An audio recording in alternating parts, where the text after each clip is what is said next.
Do I need to do it to? All right. All right. Welcome, everybody. I'd like to close out our closed session.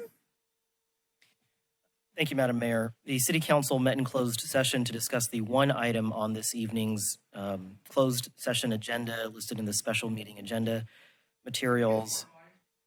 Direction was provided and no reportable action was taken. That concludes my report. Great. Thank you. That will close our closed session and we can reopen for our 4 p.m. regularly scheduled City Council meeting, June 25th, 2026. May I have a roll call, please? Councilmember Clark? Here. Councilmember Orbach? Here. Councilmember Westman? Here. Vice Mayor Jensen? Here. And Mayor Morgan? Here. Would you all join in the Pledge of Allegiance?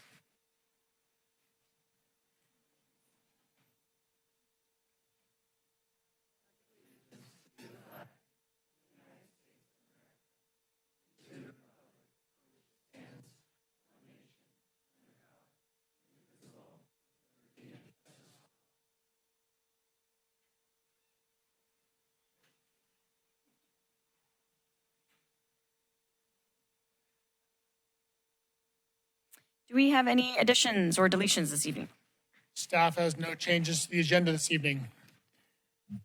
Great. All right. I have a short proclamation this evening declaring July 2026 as Parks Make Life Better Month. Parks and Recreation promotes physical, emotional, and mental health and wellness. Parks and Recreation creates memorable experiences and supports human development and endless learning opportunities. They strengthen the Parks and Recreation, they strengthen community and identity and sustains and stewards our national natural resources. California Park and Recreation Society has released a statewide public awareness campaign, Parks Make Life Better, to inform citizens of the many benefits of utilizing parks, facilities, programs, and services. So therefore, I, the mayor of Capitola, will proclaim that July 2026 is Parks Make Life Better Month. Thank you. Do you want to come up?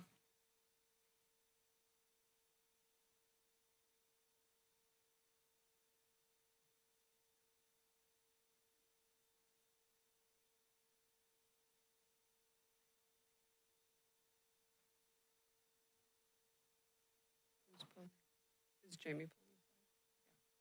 All right. Thank you very much, Mayor and council members, for this proclamation. As Mayor Morgan has said, July is our Parks and Recreation Month. All throughout the state and in this county, departments like your Community Services and Recreation Department highlight special opportunities for the community to get involved and take advantage of July. We have upcoming events for Capitola. We do have an annual wharf swim, our food truck Fridays. We have a carnival, which is in Jade Street Park. This is a annual event. And then of course our twilight concerts. Summer is a very busy time, and I just want to give a little bit of credit to the team that makes summer happen. We have our Community Services and Recreation Department coordinators, -1 here in the audience. So thank you very much for the proclamation. Thank you, and thanks to the whole team. Appreciate it. All right, and then we do have a presentation from the new United Way Youth Liaison Program. Welcome.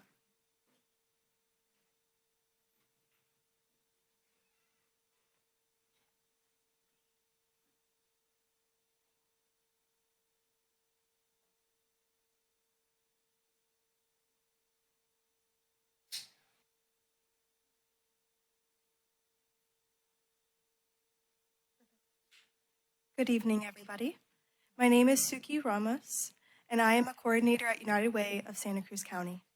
This evening, I'm happy to introduce Joe, one of our Capitola City Liaisons, who will be giving you a presentation about the Metro City Bus and the survey that they conducted and the effects it has on the young people of our community. Good evening, Mayor and members of the Council. My name is Joe McGinty, and I And though my partner Cosette sadly can't be here today, I'm proud to present our project looking into youth perspectives on the Metro on behalf of her. We want to thank the Santa Cruz Metro, the City of Capitola, and United Way of Santa Cruz County for partnering us to make this work possible.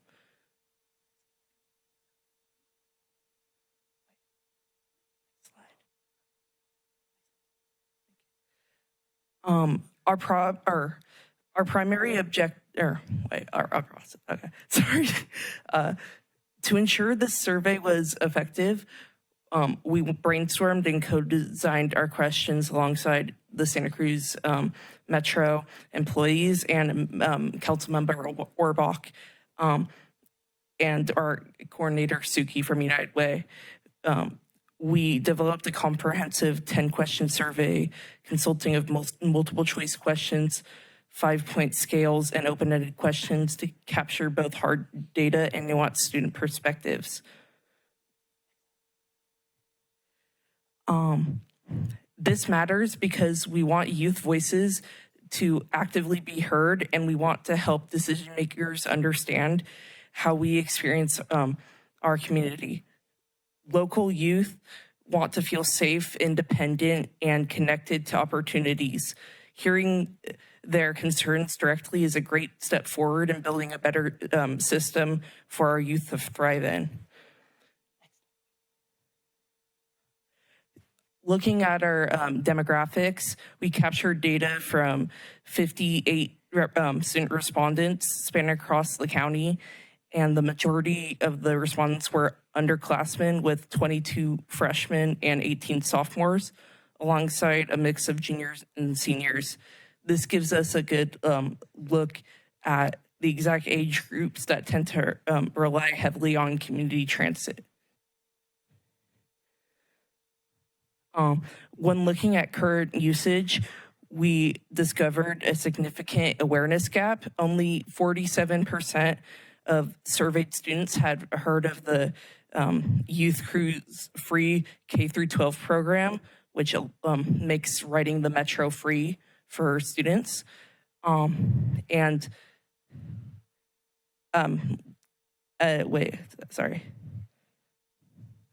the other 53% have never heard of it or never used it. Furthermore, when we asked how they primarily travel, 52% rely on cars, while 19% use the bus, 16% bike, and 12% walk. There's immense room to shift these numbers towards public transit if we close that awareness gap. For the students who utilize the Metro, Route 2, which is Cabrillo, or Capitola, Cabrillo, and Maine, was the most heavily traveled, and by over 20%, followed by Route 1, SoCal, Cabrillo, and Airport at nearly 9%. The remaining percentage represents a spread of other local school and neighborhood routes, showcasing that when youth ride, they're heavily utilizing core local corridors. We ask students what holds them back from riding the bus more often, and outside of the 32.8% who already have alternative transportation like cars, the top operational barriers were clear. 13.8% noted that the bus takes too long, and another 13.8% said the schedule doesn't match their needs. Also, 8.6% reported feeling unsafe. We asked what would incentivize these students to make them riding the bus more frequent and better, and the answers mirrored the barriers pretty well. 33% requested more frequent buses, 24% asked for better routes and bus stop locations, 22% emphasized the need for a safer environment, and 10% noted that they wanted cleaner buses, and 9% asked for schedules that are easier to understand and comprehend. Based on the data, we have compiled a clear set of actionable recommendations for the council and Metro leadership. First, we want to dramatically increase marketing and outreach for the Youth Cruise Free program to bridge that 53% awareness gap. Second, we want to transition to more frequent and reliable service on core youth routes. Third, we want to improve route and stop accessibility, ensuring schedules are easy for young readers to interpret. And finally, we want to maintain a continuous, rigorous focus on safety and cleanliness and stops on vehicle to build rider confidence. In reflection, this process has been incredibly eye-opening. I've learned the mechanisms of qualitative and quantitative data collection, youth outreach, and the inner workings of City Council. Personally, I want to extend a massive thank you to Suki for being the foundation of this process and to Councilmember Orbach for taking us under her wing. And to the Santa Cruz Metro, of course, for creating spaces where students can thrive and move around the county accessibly. Thank you. Thank you. Great job. We're happy to take any questions. Any questions? Any comment? No, I just think it's great that they did this, and I think information about different age groups is always really important when you're trying to provide a service. So thanks for doing it. Good work. Great, thank you. On the collection data standpoint, what was the time period like you guys did that over? So we started the survey process of establishing it in October, and we started handing them out in January, and we just closed it in the month of May. Okay, so you had through the holidays and Yes. challenges and weather and everything like that. Okay, thank you for all your hard work. Great, thank you. I just want to thank you personally, Joe, for all your hard work. I know Cosette's not here, but I want to give a shout out to her as well. You guys worked really hard, came up with a lot of good ideas, and did a lot of outreach on your own and just being open to this whole process. One question I do have for you is, if you had more time, what would you have added to this project, or what was one of your biggest lessons from this? Thank you again. It was great working with you. I think something that we could have done to improve this process is adding more specifically to the outreach for the Youth Cruise Free program, and we're thinking doing bus sponsored field trips to the beach or the boardwalk or things to show what the bus can do to help our community and where it can take people. And I think if we had more time, organizing field trips and events like that would have been great. And I think what I've learned from this process is just that it's really important to listen to youth voices in our community, and that when working together, youth and adults can provide, they can cause a lot of change and provide a lot of great ideas for solutions. So I think it's important that youth and adults and just the whole community keep working together. Thank you.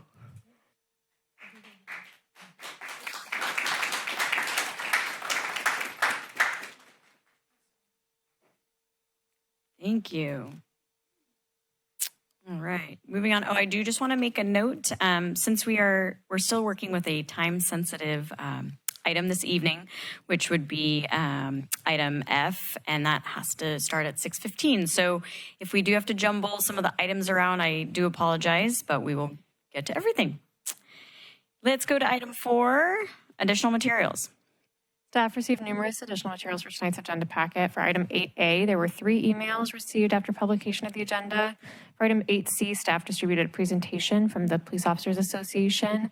For item 8E, 53 emails total have been received for that item. Item 8F, 2 emails were received after publication of the agenda packet. All materials have been available for public review online and in the paper packet at the back of the room. Great, thank you.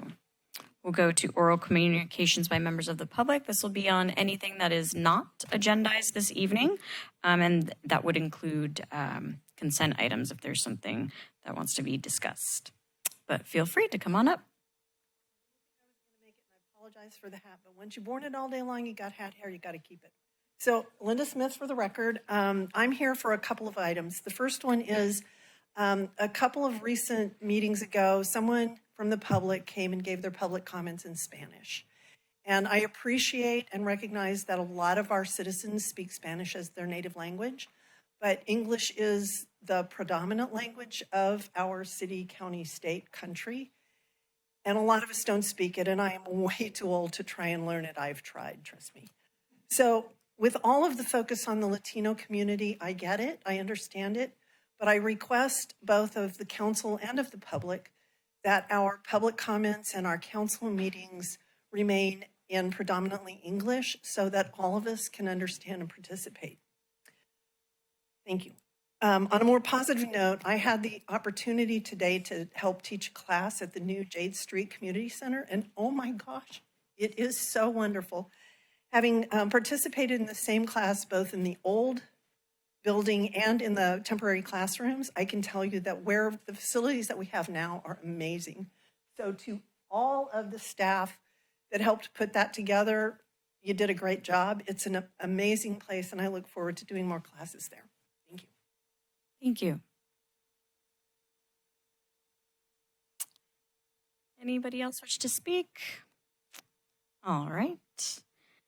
We'll jump down to 6 for staff comments, please. I think we're going to turn it over and do some introductions of some new employees. Great. Whilst Chief Ryan is getting set up to do that, I will note that yesterday last 2 days, if you didn't notice, were the junior guard competition out on the beach, which our team of Community Services and Rec did a great job putting on. And I will also note that yesterday, I think, was the busiest weekday in Capitola that I have seen in the last 20 years. Both lots were entirely full in the middle of the day, which I've never seen before. So with that, I'll turn it over to Chief Ryan, who's going to be introducing a couple new employees. Okay, good evening, City Council. I promised these brave souls that were able to come here in person that I would not make them speak and that you would be kind to them. So I just want to make some introductions. So right here to my right, I have Alondra Ruiz, who is one of our new staff members who works in records. And records is the happy faces that you see when you walk into our lobby to ask questions or pay a parking ticket. But she's been a great addition to our team. She's blended right in. Her fearless supervisor is in the back, Tracy Hernandez. And we're just really, really happy to have Alondra as a part of our team. So, and then we also have Jason Cruz, who about 5 months ago joined our parking team. He is a face that you will see and probably have seen in the village. He is an avid walker, so he walks all over the city. And so this is Jason Cruz. And Jason, this is your and this. And then two people that were not able to be here because we actually have a countywide active shooter training that we participate in with the sheriff's office every year. And we try to send our newest officers who haven't had the opportunity in the past to attend this countywide training because it's a good training. So Officer Austin Wilson, you might recognize his face. He came up through the ranks as a parking enforcement officer and recently graduated the police academy and is tracking to complete his field training program this summer. So, and then the next one, Officer Charlie Wilkes. He came to us. He's a solo officer on the street, and he came to us from the boardwalk. So we actually we do a lot of training with the boardwalk security officers, and so they've been a great pool for us to recruit from. They come with a lot of experience. And you know what I didn't mention is that Jason he has been a part of the Capitola community for a very long time. He worked at the mall years and years ago as security. He's worked locally for private security companies, and also happens to be a radio guru. And as we embark on this massive radio project, he's been a great interpreter for me when we do radio speak.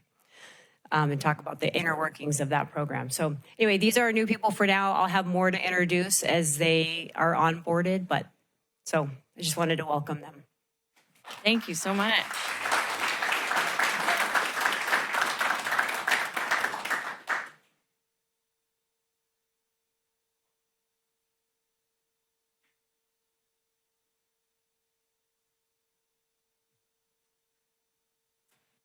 Good evening, Mayor and Council. Tonight, I'm really excited to introduce you to two new members of the Community and Economic Development staff. First, I'll introduce you to Joe Granda, who is our new building official for the city. Joe worked in the independent building construction field for many years, and then for the last 12 years has worked for the city of Santa Cruz, and we're really lucky to have him on the team. He jumped right in. Day 2 was when we had the fire down at 200 Monterey, and he's been really instrumental in helping on the process of getting that back open into the future. And then, so this is Joe Granda.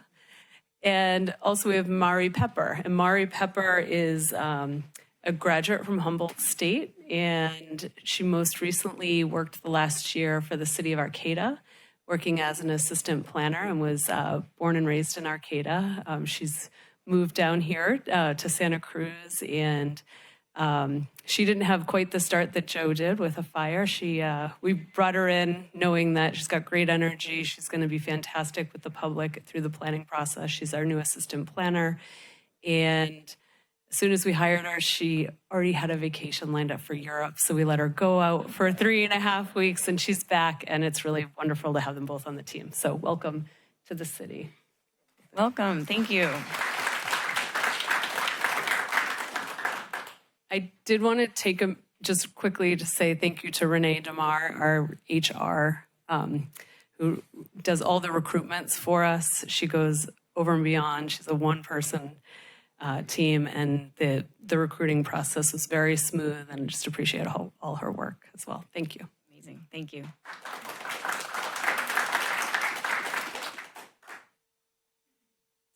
Any other staff comments? Okay. We will come to council comments. I'd like to congratulate everybody on a great car show put on by the Capitola Foundation. Alondra, our new employees, and Jason were out there doing a great job parking the cars. We had a great turnout. It's good to see we continually have a great car show. Can't wait till next year. Thanks. Yeah, I just wanted to congratulate and thank Nikki Bryant for the wonderful hosting the Capitola Guards competition.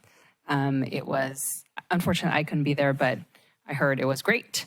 And I just wanted to update our community about the Friends of the Santa Cruz Metro effort.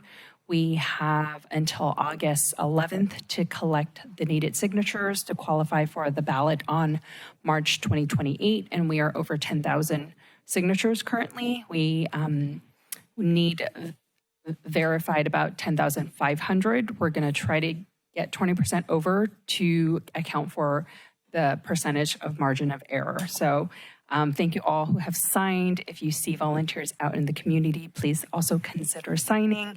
As you have heard from our youth, without stable, reliable local funding, Metro may need to consider cuts to service, about 40%, as well as lay off 100 of our employees and neighbors.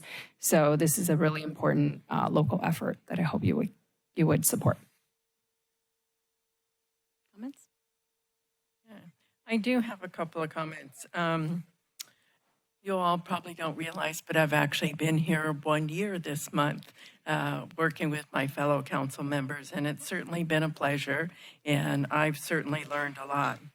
And when I came here, one of the things that I wanted to do was, one of my main goals was to try and look at things that might make our process better, smoother, our interaction with the community a little more transparent, a word that often gets used.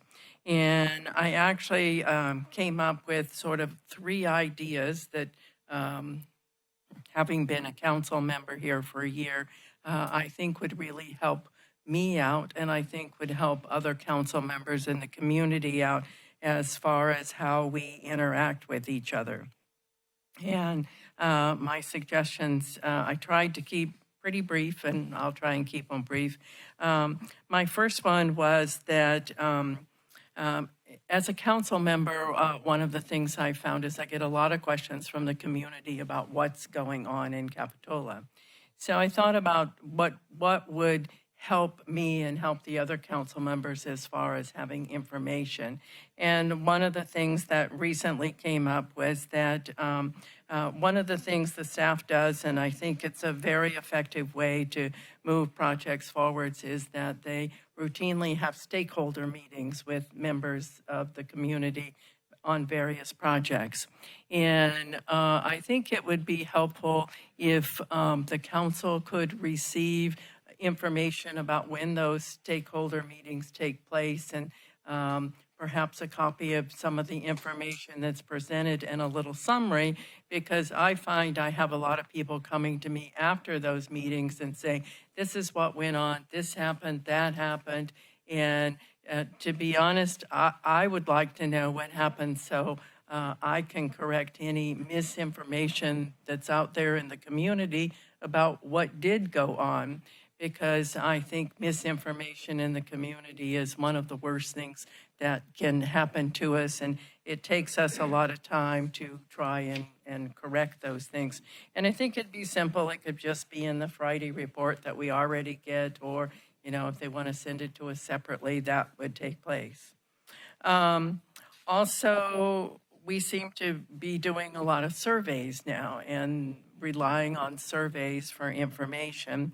And I've had a lot of people come to me and say, this survey is going on about this in Capitola, and I didn't know. I couldn't find the survey. I didn't know what to do. So I would like to see us make some effort to make surveys more available to everyone in the community when we're doing them, and let them know that they're happening. And, to be honest, I was interested in a survey that we're actually going to talk about later tonight.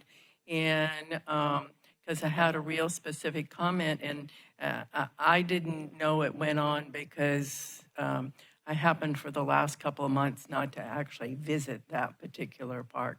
So I think we can improve how we do that. We have a new place on our new website that's great, where people can sign up to get information. And I think it would be nice if we could add, a spot on there. If you're interested in taking surveys, check this box, and we'll let you know when one of those is going on. And my last one is, I think it's important for the council, to, again, I've found sort of a little lack of information to be kept up to date on what current projects are going on and happening. And, I would like to see a process where maybe once a year the council gets to go over the list of projects and, sort of make comments about what they want to do that particular year and move forward. I know we did a little bit of that as part of the budget process, but for me, the budget process is so overwhelming and so big. I think it's something that, could be done separately. I would like to say I'm very sympathetic. I think that we do have a great staff, and I think they work extremely hard on trying to make things happen in Capitola.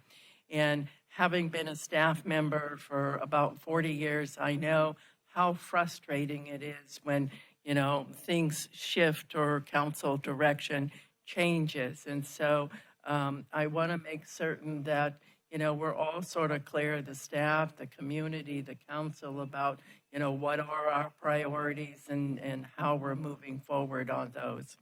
So those were just a couple of things that, have come to my attention in the last year being here. And I hope they're helpful suggestions. I'm not trying to be critical of anybody. I just think that that additional information for council members and for the communities would be beneficial. So thank you. Great, thank you. Thank you. Just, I guess, clarification, if there's those suggestions, that has to be something seconded, or is it those suggestions are just for staff? I'm not asking them to be agendized. I'm asking, for staff to look at them and see if we can implement those. Most of them, I don't think, need to come back to the council at all. Right, perfect. I just want to make sure that's clear. Thank you. And happy anniversary. Thank you. We would have brought you a cake. Oh, it's been an interesting journey. Well, you got a little bit of time left. A little bit of time left. Perfect. So thank you very much. A couple of quick updates. This last 2 weeks, since our last council meeting, I attended the Santa Cruz Leadership Graduation class, and it was nice to be joined and celebrate Detective Gonzalez, who's our obviously one of our detectives, but to see his leadership grow in our community. I think what's important is how it's about right under $2,000 to attend that program, and our Capitola Soquel Chamber sponsored him this year. This is, I think, the second police officer in recent years that they had, and I just think it's important. I went through that program, and it really starts to show what's important about our community in different sectors.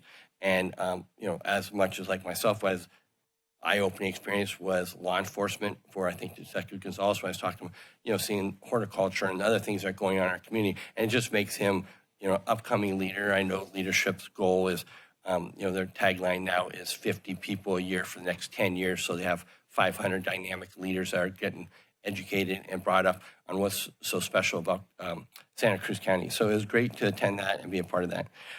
Next, I attended just yesterday, Visit Santa Cruz, had their new office location that's open up down by the MOD, downtown Santa Cruz. Was really amazing about that is they have Autistic Awareness Center that they put in. And I was honored to be joined by one of, I think, Capitola's finest people, Audrey Aaron. And Audrey attended it with me and her parents. And it was great to see her interact with it and then go and experience the Autism Center. So if you're down in the area, down by the MOD, go in there and just look at the great things that are going on. And what I was really touched by was, you look at Visit Santa Cruz, all about tourism and getting people to come here, and they stop for a second, and then they built this room about maybe a part of our community that's missing, and how dear it was, and to see just Audrey interact in that room yesterday was just amazing. So it was great to attend that with her, and I was honored. And then I think before we meet again, I refer to her as, the Capitola Smile, Callie Barreto. It sounds like she just announced that she'll be leaving the city after 20 years. And I refer to her as the Capitola Smile, and she is.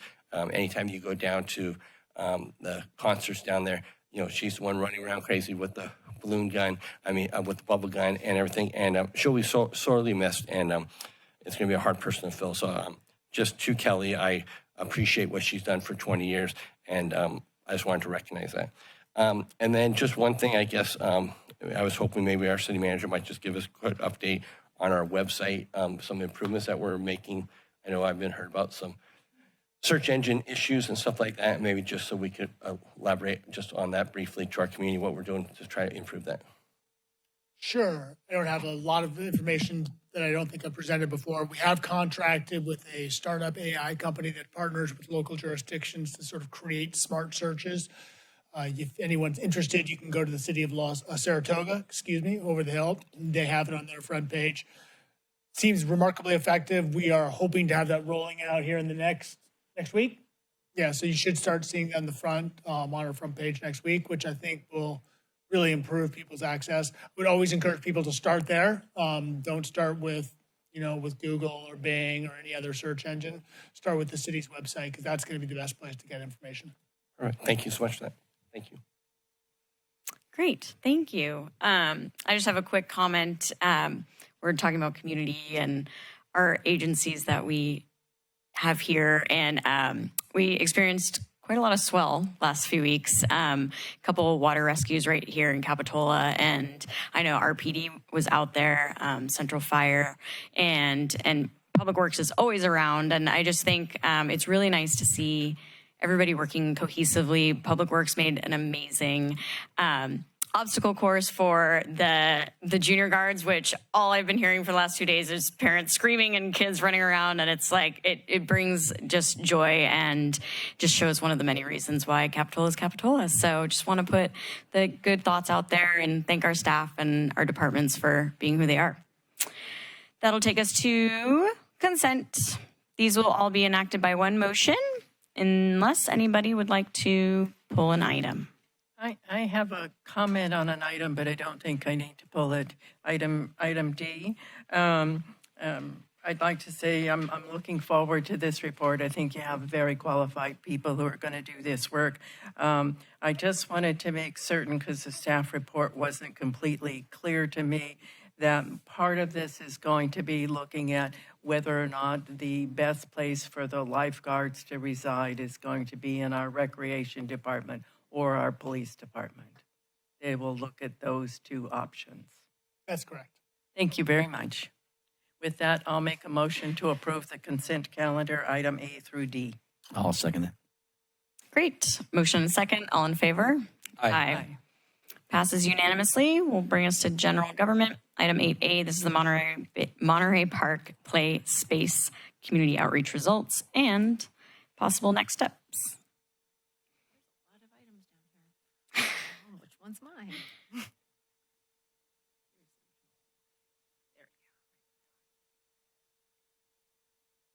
All right, good evening, Mayor and Council members. One of the council goals from this fiscal year is to explore a play space in Monterey Park. So Public Works put out a survey, and this evening, both the agenda packet and this presentation includes the results of said survey. So again, this was a fiscal year goal of the council. There was $10,000 put towards this fiscal goal in our budget. So far, we have not spent any of those funds. We did some community outreach via survey. This is a shot of the postcard that was sent to all of the residents that directly are adjacent to the park. We had an online survey open for a month and a half. There was park signage on the back of the backstop at the park during that time as well, and it was shared in our city social media, so both our Facebook, Instagram, and I believe the Capitola Waves. So from that, we got 125 survey responses, which is fairly good for this type of survey. And we're going to go over some of the particular results we received from the survey. So most of the respondents here were weekly visitors, so people who go to the park very often.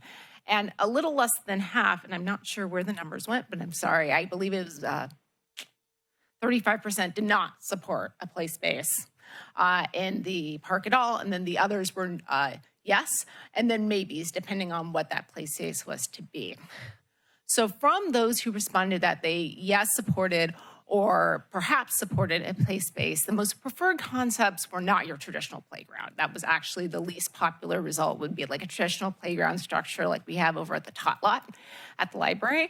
The more preferred concepts were kind of an adventure balance play area or like a mini ropes course, or more of like a natural kind of climbing feature, so more simple, localized, smaller type play areas.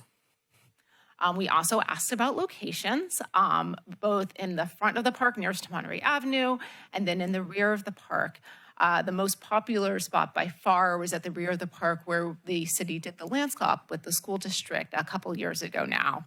I believe most of that was because it preserves the play area. A lot of the open comments were the field area were about keeping that field area open for open play and for soccer and for baseball, softball. It is away from the street and adjacent residences, and one benefit of this spot is some of the topography over there with those large trees lend well to the type of play structures that were supported. There were also community concerns. One, again, the loss of field area was one of the highest concerns, and then project cost. Other concerns include parking impacts, just general safety within the park, maintenance of any kind of new facility, and then noise. So there was open-ended comments at the end of the survey. Most of the supportive ones included looking for more opportunities for family-oriented activities, and then just the underutilization, perceived underutilization of the park space generally. Some of the opposing comments really had to do, again, with that informal recreation area, keeping the field area, parking and neighborhood impacts with intensified use, and then citing existing playgrounds within the city as being better places for children to be. Additional suggestions were also given, including bocce ball courts, fitness equipment, seating areas, and restrooms were the most common of those. All of those comments are provided in the agenda packet as an attachment. So the survey doesn't show a consensus. Again, around 35% do not support a play structure, and then there were definitely those on the fence as well, but there was a clear preference among those who were supportive, both in location and in type of play area. Any kind of additional evaluation and feasibility would really help determine both ongoing community support and then how to successfully implement this type of project. So the recommended action would be to use the funds that were in the fiscal year 25-26 budget to prepare a conceptual play space for the west side of the park. Concept plan usually includes some site analysis, a layout, cost estimates, constraints and opportunities, and then again, funding sources. And so with that, I am available to answer any questions you may have. Thank you. Start with questions. I'll save my comments till later.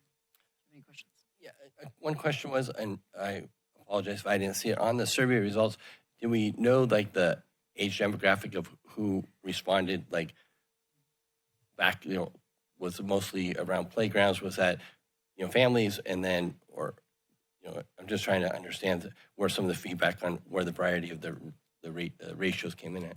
So there was no demographic question answered other than how often you visit the park. Thank you. Questions? Could we pull up the areas A, B, C? Yeah. I know it's very small. A is that kind of spot there that's kind of isolated already between Monterey Park or Monterey Avenue in the parking lot. B is that land swap area. And then C is in the opposite corner of that park, kind of near where the pathway turns. Fairly familiar with that area. The B area is not grass right now, right? Is that correct? Correct. And it's the farthest away from all the houses for noise concerns? It's right up against the school's property. Okay, that's all I have. Thank you.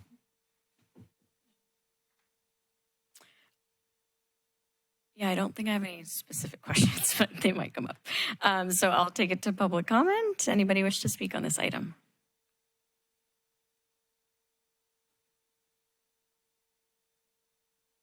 Hi, welcome. Hi. So I guess my confusion is you have a park that's falling apart in the middle of all the housing where all the children live. It's called Hidden Park. You guys, as far as I know, own it. So now you want to spend money on new equipment, but you have old equipment you can't keep up. I think it's important to fix Hidden Park before you add another park. The other thing is Monterey Park is used a lot for walkers. They use it a lot. And it's no matter whether it's wet or whatever, they use it. Well, now we have a new track at New Brighton, right? Well, of course, it's not open to the public. So if you start putting other things on Monterey Park, that walking park that everybody uses doesn't exist anymore. So my suggestion is to take your money and put it into a park you already have equipment in and update it.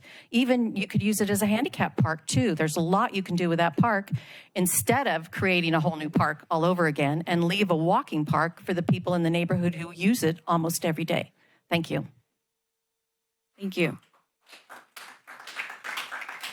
Would anybody else like to speak? All right, seeing none, we'll bring it back to council. Would you like to start with comments? Sure.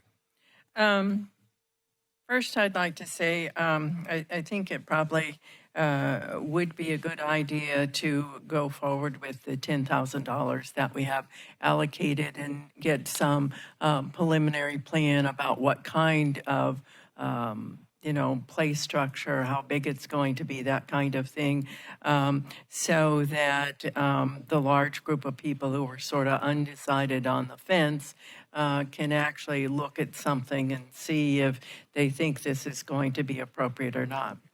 I did make the comments earlier, about the survey, and I did that because I had the chance to take a fly casting class through Parks and Rec, which was great. But the only place that's big enough in Capitola that you can actually go stand out in a field and practice fly casting is actually Monterey Park. And so while I hadn't been up there in a couple of months, I do feel that I'm somebody who has used the park frequently, and I actually would have liked to have taken the survey.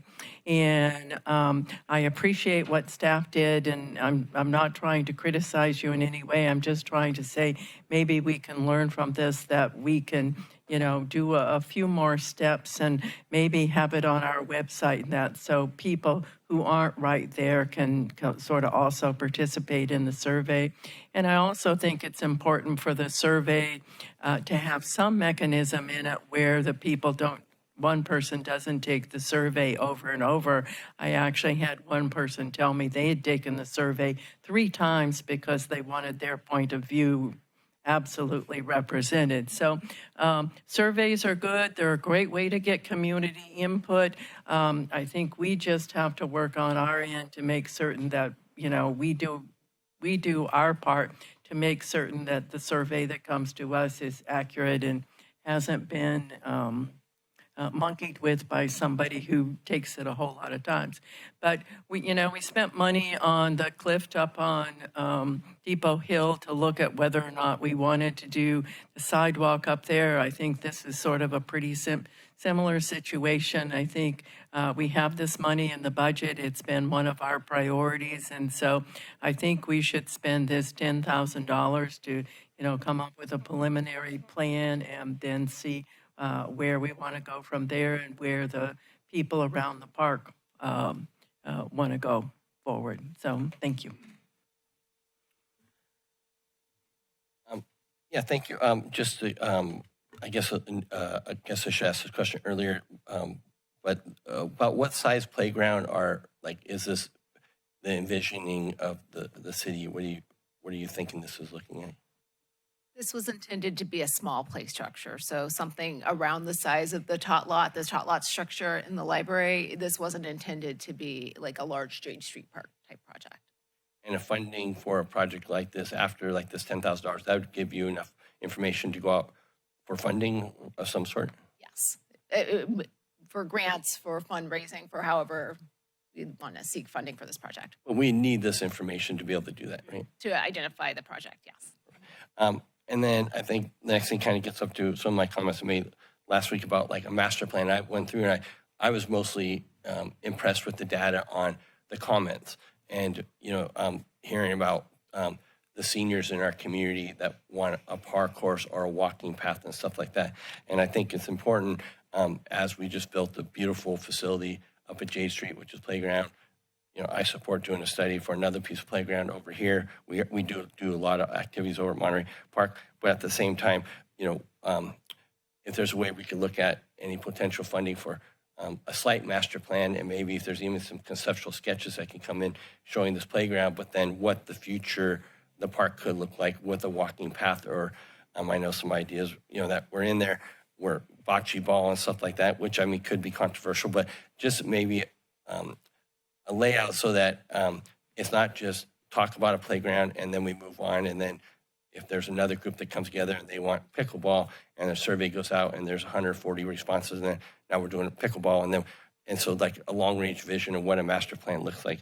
And then just following up on that question or my comment around surveys, I think they're very important. They're a great tool, but we look at like that kind of sets the tone for what Monterey Park wants, and that's really down to 50 respondents, Susan's friend that did 3 of them. And it kind of starts to sway, community input. I don't have the answer to that, but I think we should look at how much validity we put behind a survey, or is that just the beginning tool that then we refine it to make sure we have all the input. But a playground, open space with a small piece of playground equipment, when we have food trucks up there, we have other events going on there, the sporting events going on there that other kids could go play at. I think it just kind of makes sense for that thing, but I would think just when it comes back at the end to see maybe a more conceptual what Monterey Park could look like in the future would be helpful. Thank you. So can I follow up? And I don't think we have enough money in our $10,000 to do a master plan for the entire park. So is that what? No, I agree with that, but I mean, if we came back and we had a site plot map that showed a future, I mean, like a what if. What a park course could look like, maybe how a bocce ball could sit there, not spending any dollars, just, some staff time on conceptual sketching. I think just will provide a vision. That's all I'm after. Okay, that clarifies it for me. Thank you. Sure. Thank you for the presentation. I think it's not enough to say we support children and families. We have to act on it. Children need safe places to play, explore, and thrive. There is significant public support for this, and I'd like to see a conceptual plan for an adventure balanced style play structure. I am intrigued by the other ideas within the survey to develop a multi-generational workout space at the park. I was able to visit the new Marina Park with my kids just a couple weekends ago when we were coming back from Point Lobos, and they have this beautiful park where there is a dedicated area with exercise equipment. And I think that's a really, really cool idea. And I think for our future budget discussions, I'd like for us to consider allocating funding within our budget for the development of like an adult exercise equipment space, or even a bocce ball court. I think that goes hand in hand with this idea of maybe a bigger master plan for the park. So it is truly a multi-generational space that we can all utilize and all come together as a community. I also hope that staff can find external funding opportunities for the park, maybe partnering with friends or other philanthropists. Thank you. Comments? Yes, thank you. I'm in agreement that we should move forward on this. I do like the location of the B because it doesn't take up a whole lot of space, and really great idea for the park course or the multi-generational usage of the park, not just for the small kids. So I'm in favor. Yeah, great. I think listening, I think we have a good kind of conceptual idea. It would be cool to see. I definitely want to make sure this doesn't get too out of hand. We want to still keep our open spaces open, but I think it would be a good space for something small. And maybe if it comes back, we could kind of see where a walking path might fit, or just kind of what different things could fit in each area, just for some type of idea in that sort of what if thinking. Yeah, but I think we've prioritized this. It's been in the budget, and I think it's something that we can analyze further. Also, just for the public, this money was funded in last year's budget. It wasn't in this year's budget, right? So just as we look at reduced funding, I think it's key to know it. It's just a carryover from last year. Is that correct? It's funding in the fiscal year that we have 6 more days in. Sure. Thank you. With that, can I make a motion to direct staff to prepare a conceptual plan, including preliminary site analysis, conceptual layouts, and planning level cost estimates for adventure balance type nature-based play environment structure along the west side of the park? I'll second it. Great. We have a first and a second. May we have a roll call, please? Councilmember Clark, Aye. Councilmember Orbach, Aye. Councilmember Westman, Aye. Vice Mayor Jensen, Aye. and Mayor Morgan.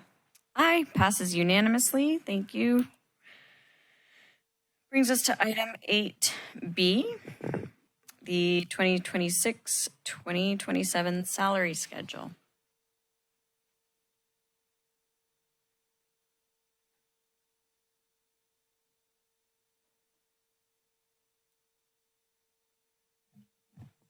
Good evening, Mayor and Council. So this quick presentation is on salary and benefits for the upcoming fiscal year 26-27. Each year, Council adopts a resolution establishing the current salary schedule. These Right now, we have existing agreements. This is the final year of our existing memorandums of understanding with each of the bargaining groups listed on the screen up there.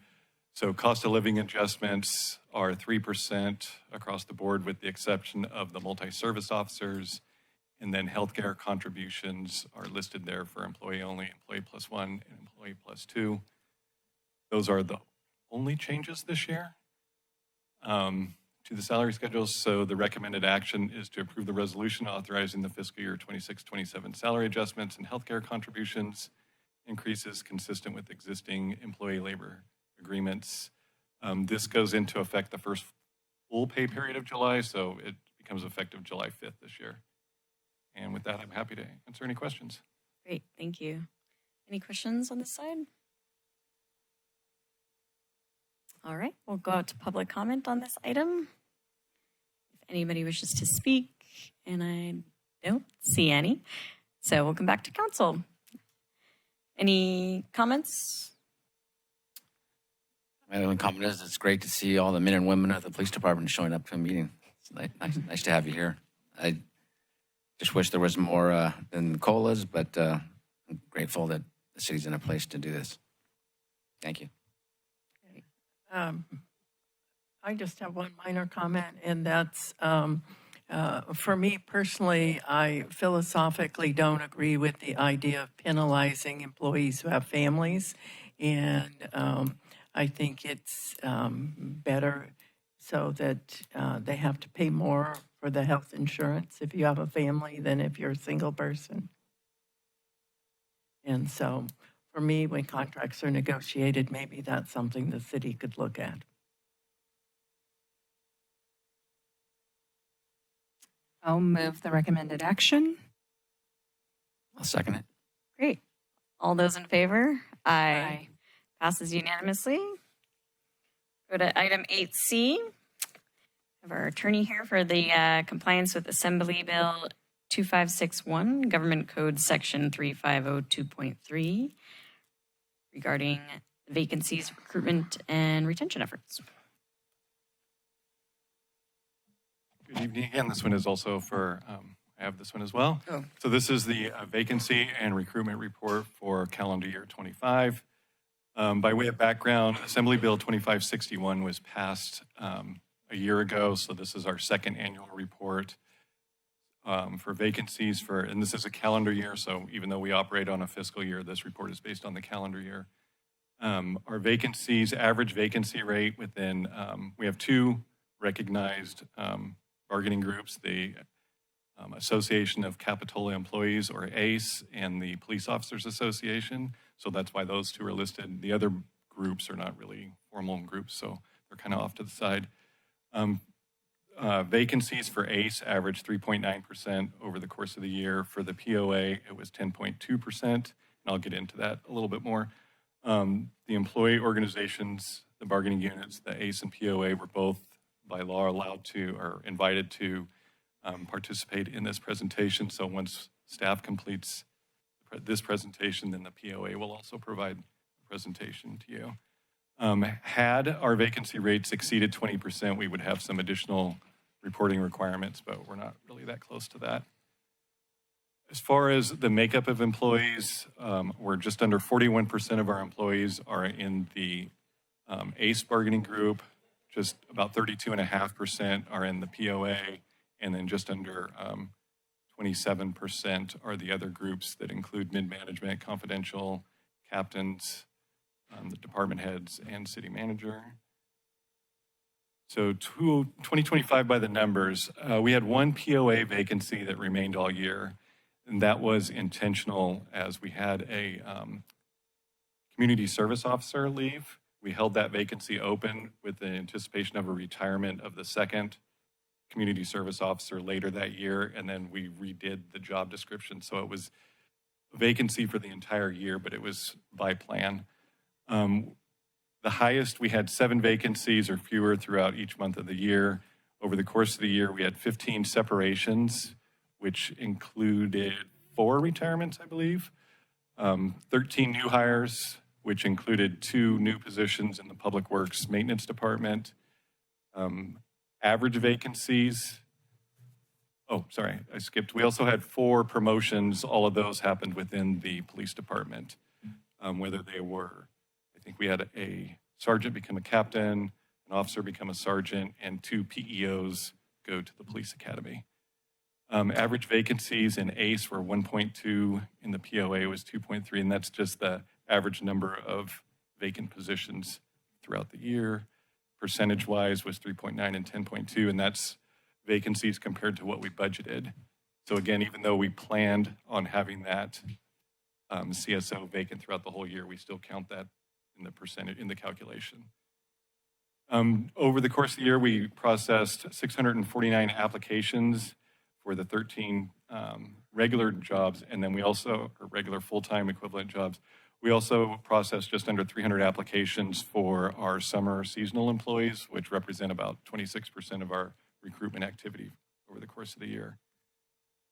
As far as the recruitment process, we start off with the notice of a coming vacancy. We post it, could be on the city website, Indeed, LinkedIn, different trade sites. We have a specific period in which we take applications, have a panel review those, and then do our first round of interviews. Sometimes we will do second interviews with a different panel, and then offer pre-hire checks. Pre-hire check list, I think is what that says. It takes about a month to hire a non-sworn employee. It takes up to 3 months longer to hire a sworn because of the background checks. So it's a lot longer when we're talking about a sworn police officer to get them all the way through the process, and it's primarily the background check. We do get a lot of applications on some of the entry-level positions, and then it kind of thins out as they get more complicated. For example, we advertised for a senior planner for months last year and didn't get any qualified applicants. Most unsuccessful candidates will receive no thank you letters, so we don't ever leave anyone without follow-up communication.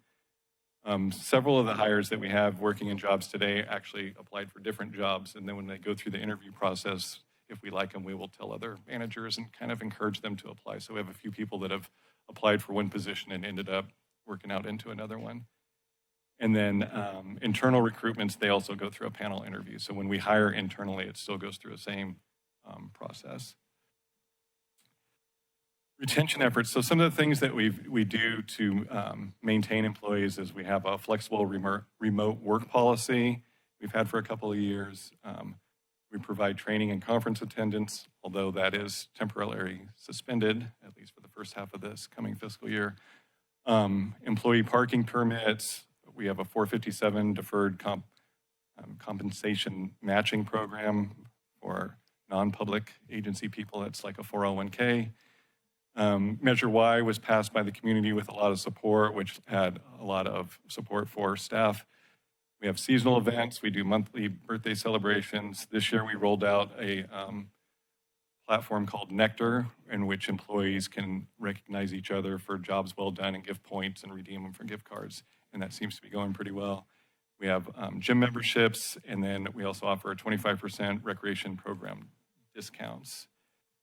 For this next slide, I'm going to ask our human resource analyst, Renee, to come up and go over some of the stuff that she's been working on and doing over the last year. Mayor Morgan, City Council, city staff, wonderful community. My name is Renee DeMar, and I'm the HR analyst for the city, and I'm here to talk about some good things that we do in recruitment that I'm really proud of, and I want you to be proud too. Thanks. One of the things we work hard at is reducing the time to hire. The fastest we've ever done a hiring is 2 weeks. Most others are not that quick, but we're always working on it throughout the process. And that's because we have really good partnering with the departments. For example, the admin captain in the police department, that's a very, as you're hearing, very complex recruitment challenges there. You can imagine doing a 3-month background, and at the end, person wasn't appropriate, we got to start all over again. So 6-month academies, 1-month academies. It's complicated, but we try and make it go as quickly as possible. Also, community services and recreation, another little bit complex. Sometimes almost 60 seasonal employees coming in at different times, leaving at different times, and challenges that paperwork we need or testing, they're out of state, out of college, or they're local. They've never filled out paperwork before. So we meet every year to see if we can make it more smooth, but those are really good partnering opportunities, and I think we do it well. Succession planning, all departments are looking ahead at who's about to retire, who's maybe going to leave quickly, and all that helps with decreasing the hire time. Sourcing, I think the most applications we've gotten for one job with just internal website and Indeed has been around 150. Some of the higher level jobs, they're specialties. There's not that many people who do it. So we try and source out to maybe professional associations and customize for each job department and posting. I have memorable panels there because we've received lots of compliments from visiting panelists saying, wow, we don't do it that way, and this is really good. Or, for example, we do up to 10 interviews in a day. That's like a lot, but you have to be very organized. You have to have a book that's already ready for the panelists just to come in, have questions already ready. I hear some places they don't have any of that. They just kind of wing it. And something else different about us is as an HR person, I sit in every panel. I don't think very many people do that. I ask, they go, wow, we've never had HR in the panels. And I said, would you wish you did? And they said, absolutely, because you can have a different perspective of fit for different departments because I know everybody. So it turns out good. Internal recruitments. When I first came here, every department was doing that a little differently, and now we're much more standardized. Everybody gets interviewed now. I think it's a little bit difficult to hire internally sometimes because a supervisor may think they already know the person, but they may have other talents that unless you give the opportunity of maybe supplemental questions or presentation, it may not have the opportunity to come out. As far as other assessments, we customize it. It might be a sample of a writing or a math test. It changes, but we're always trying to think of different ways to find out about people that is effective. Sometimes we use a list. Let's say we have at the end of 2 panels 4 applicants, but we only have 2 jobs, but they're all great. We develop a list. I work really hard at staying in touch with those people, and that's where the hire someone in 2 weeks came from, and they've been really good.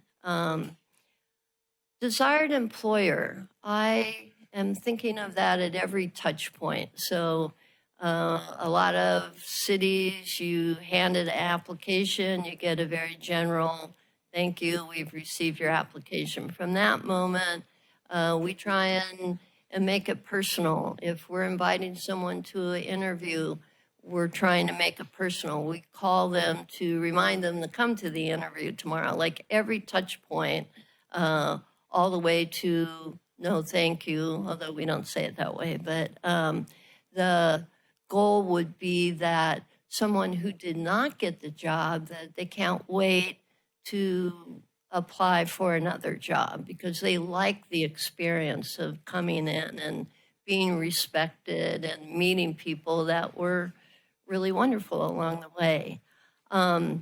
Offers is another time to reduce the time to hire. I'm already thinking about it when someone's going to a second interview, just in case we choose them.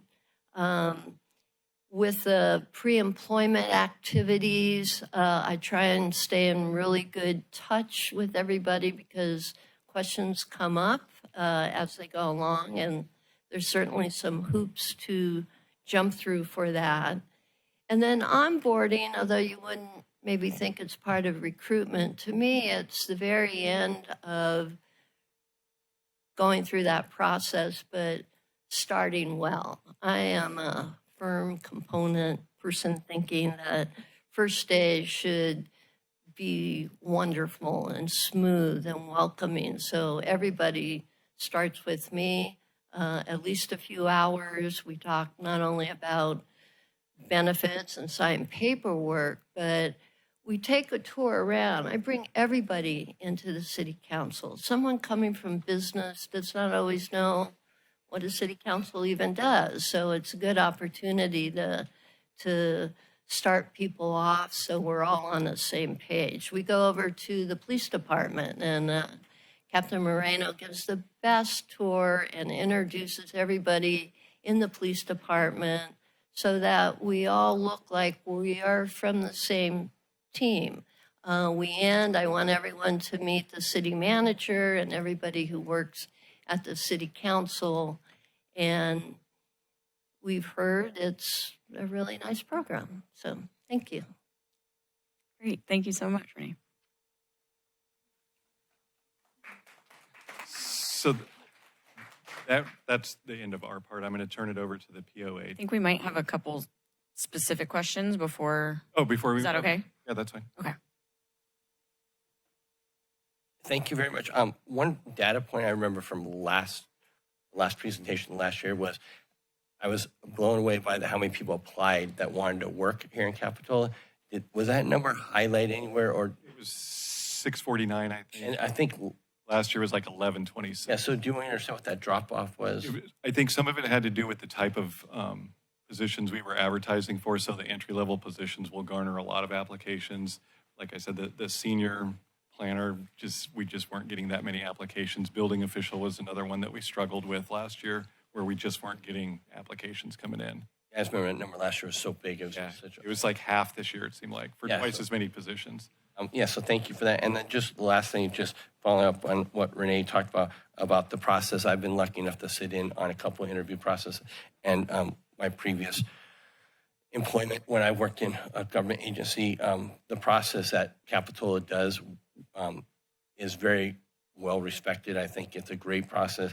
And I think, like with Renee sitting in the back, I've seen the interaction to make sure that there's full transparency process and all rules are followed and everything. And I think that highlights what Capitola is all about. And I would like to thank the whole department for what they do, even though it's Department of One with Jim. Thanks. Any other questions for Jim? Okay. Well, welcome up our POA. Welcome. Good afternoon, Council and Mayor.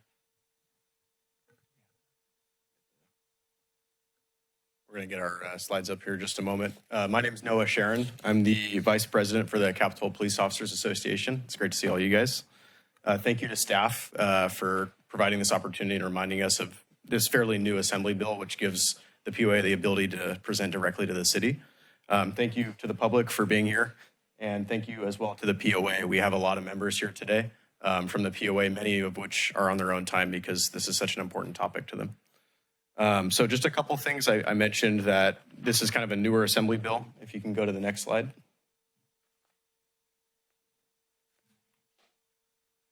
So this is a newer assembly bill from 2024-2025. It is now our opportunity to at least once a year present on this topic to council if we think it's appropriate, and we do. And thank you as well to Chief for the support on this topic. Next slide. So I'm just going to jump right into it. We have a couple slides to move through, but we are concerned as a POA regarding our current staffing crisis. We have a couple points that we agree with on the city, and then we have a couple that we have concern about that were just discussed in the city's presentation. Capitola is currently the lowest paid municipal police department in the in the county of Santa Cruz.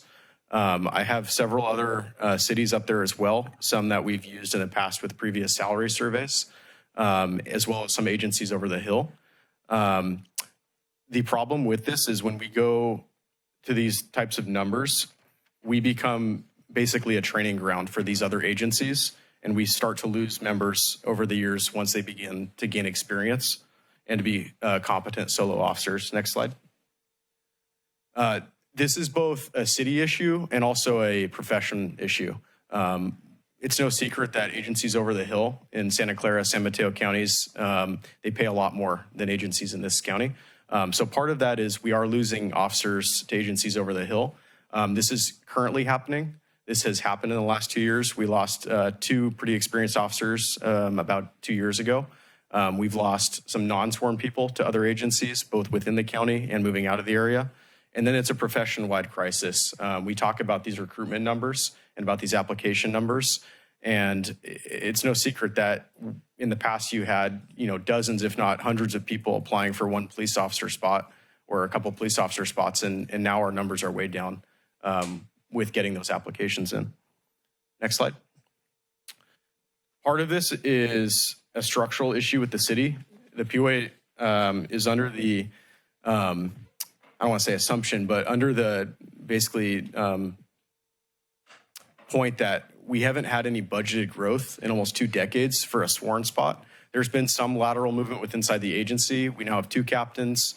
We're moving to our MSO program, it sounds like, which is great.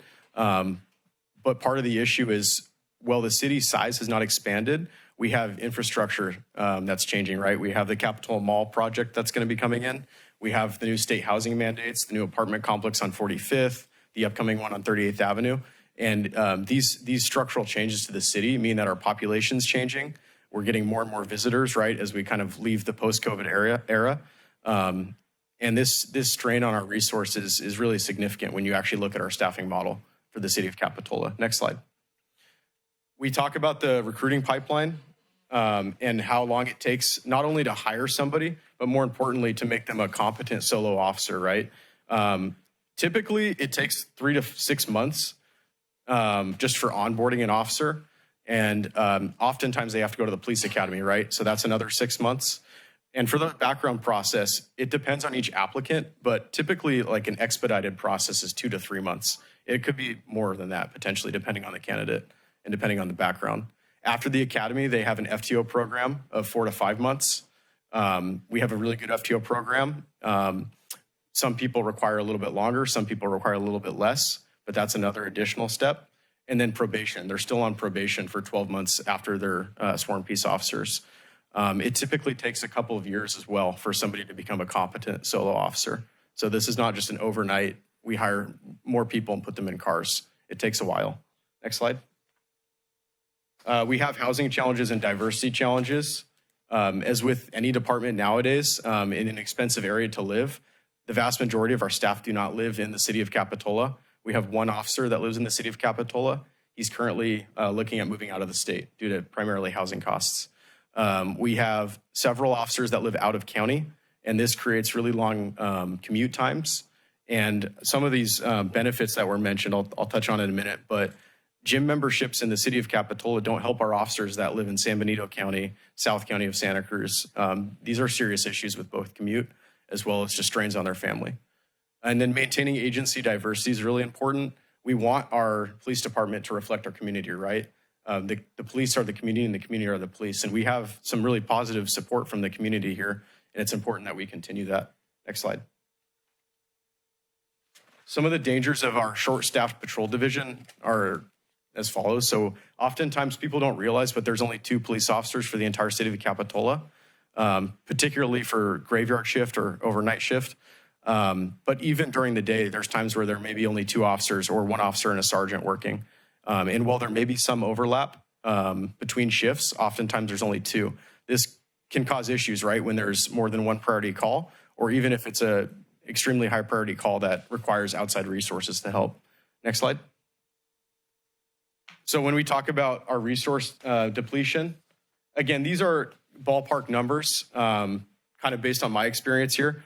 So they are subject to some fluctuation, but typically an arrest can take an officer out of the city for anywhere from 1 to 2 hours, taking people to jail. When somebody goes to jail from Capitola, they go to the city of Santa Cruz. There may be other agencies booking people in there, and it can take a while sometimes. If it's a mental health hold, it's a little bit shorter, but they may need to either go to telecare or the hospital. And as you guys can see, that can be anywhere from 15 minutes to 3 hours sometimes at the hospital. There's exceptions. There's times where people are out of the city much longer on these calls. The vast majority of which I would say are probably calls for service. Also, public intoxication, it can be anywhere from the sobering center, 15 minutes, to jail for an hour. Next slide. Why do we talk about this? Because the city has liability if they don't do their job, basically. We have de-escalation and training mandates from the state of California. We are very lucky as law enforcement in California. We have a very high standard, especially in this county, and we want to maintain that, right? Some of these significant calls can require upwards of a dozen officers potentially, right? Single officer contacts with mental health calls, with suspects armed with weapons are extremely dangerous. They require, typically supervision, additional officers with less lethal alternatives, crisis negotiation, that sort of thing. So we do need to understand that when we handle these calls with 1 or 2 officers at most, it's not safe for the community, and it's not safe for our staff. It opens the city up to some significant liability. Next slide. We do have great mutual aid, basically, I don't know if contracts is the right word, but protocols with surrounding agencies, the Sheriff's Office, CHP, Santa Cruz PD. They have their own problems, and we cannot rely on them 100% of the time over a long period of time to bail out our own staffing needs. They are a great resource. They help us, and we help them, but we can't rely on them to cover our short-staffed patrol division. Next slide. We have a human cost, right? We have a lot of very experienced officers. We are a young department, but we have our motor officers, our detectives, we have our instructors for everything ranging from first aid, all the way to firearms, all the way to defensive tactics. And these are specialized positions that it typically requires to send a competent officer to additional training to get that instructor spot. When we start to lose these officers, which I can think of 2 or 3 off the top of my head, it really puts our training pipeline back several months, potentially. We have to send another officer to that training. And oftentimes when officers get these specialized positions, it makes them more marketable to agencies that pay more. Next slide. This isn't all negative. Again, this is not just an attack on the city. Our administration's doing a good job of trying to recruit more people, but we have concerns. But we also have a lot of core strengths. We have a very young department, which poses its challenges, but we also have a very active and energetic young staff. We're out there trying to do our best. We have a good community that supports us. We see on a daily, and then we have really good allied partnerships. I think Capitola PD gets along with all our surrounding agencies very well. Next slide. I won't spend too long on this. We can go back to any slides if council has any questions. But specifically, kind of towards the bottom there, it's highlighted. From this current contracts in the county, we're about 10% under the county median for pay for police officers. Next slide. Just to kind of sum it up, the POA's stance is there's been a lot of really good work done, but there's more that needs to be done because we're starting to lose officers. We have concerns that this is not an easy overnight fix and that we want longer term strategic solutions to this issue because frankly, when we lose an officer, it can take several months up to a year or 2 to replace that person. I had a couple notes that I took during staff's presentation I just wanted to touch on. I mentioned the gym one. A big topic recently has been overtime with the police department, I know.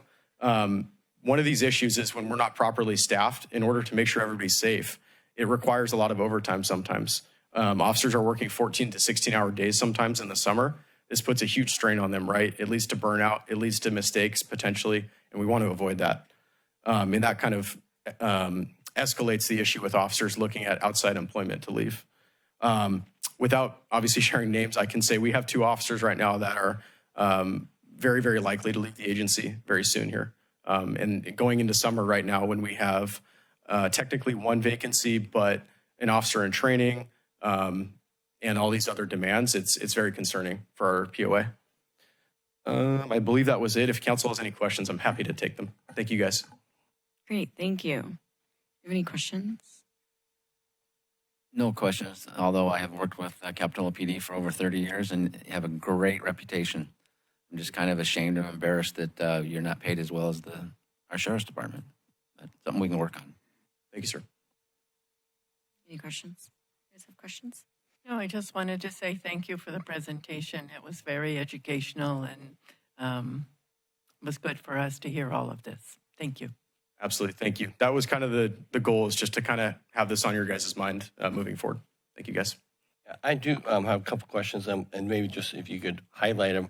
I do appreciate you showing up. A lot of times we don't see direct interaction, with the POA and either the other organizations. So I think it's great to have this dialogue. One thing you were talking about, like on a typical day having 2 officers, can you just from your standpoint run a hypothetical? You take somebody down, they're intoxicated. That means there's 1 officer on staff, right? Correct. Yeah, I kind of glazed over that, but yeah, there potentially could be an officer alone in the city for some time. And so that officer has a call, comes in, domestic call, needs a backup. How do you handle that? So the immediate response would be, hey, let's see if hopefully the sheriff's office or another agency can help cover. But oftentimes they have their own priority calls that's going on, right? They're very, very busy. So hopefully we can use an outside resource, or if we're lucky, right, maybe a detective's at the office or somebody else is available. But oftentimes, if somebody's at jail, it can be dangerous potentially if you have a single officer responding to those types of calls.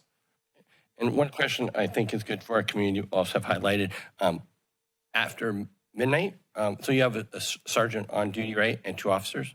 So you say you have 2 officers, always a sergeant on duty? No, so our current staffing model is typically it's 2 officers per shift and a sergeant, but we have to keep in mind if somebody's out on injury, like we recently had an officer out on injury for several months, or somebody's on vacation, it could be 1 officer and a sergeant, and then typically after 1:30 in the morning, the swing shift sergeant goes home, and it's 2 officers on duty, 1 with a little bit more experience typically.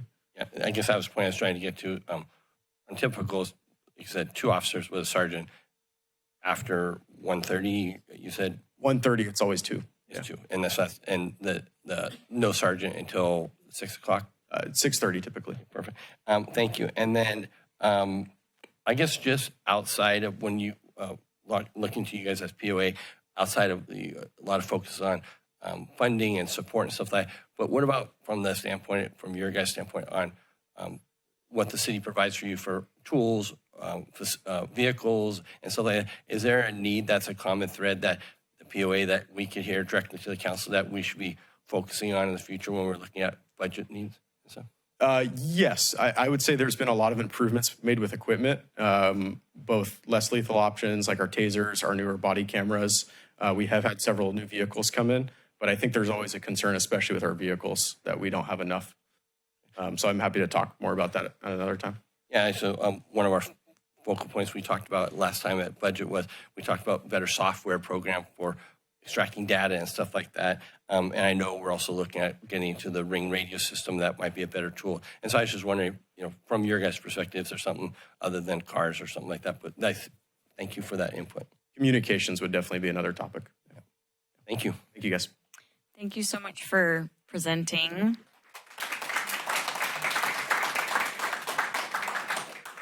And for the rest of the crew to come out as well. It's nice to have you guys here, and I think it's all really good, valuable information for council, staff, and the public as well. I look forward to hopefully sort of bridging some of these gaps that we have. All right, I think we are just receiving. Oh, thank you. Yes. Why don't we take public comment? If anybody wishes to speak, I would love for you to come up. And if not, that's also fine. Seeing none, we have received the report. Okay. Thanks again, POA. Appreciate it. Thanks, Jim. All right. That'll take us, let me just do a little time check. Okay. 5:30, we're on to item 8D, Capitola Village and Wharf Business Improvement Area Assessments for 26-27. This is also Jim. Also me. Thank you, Mayor. Good evening again. So as the Mayor just mentioned, this is the Capitola Village, Wharf, and Business Improvement Area Assessments, or CVWBIA, or BIA. By way of background, the BIA was formed in June of 2005 when Council adopted an ordinance establishing the business improvement area. The BIA is a business-based self-imposed assessment district that basically charges themselves to generate revenue or funds to market and draw more activities into the business area. Assessment amounts are determined by business classification and number of employees.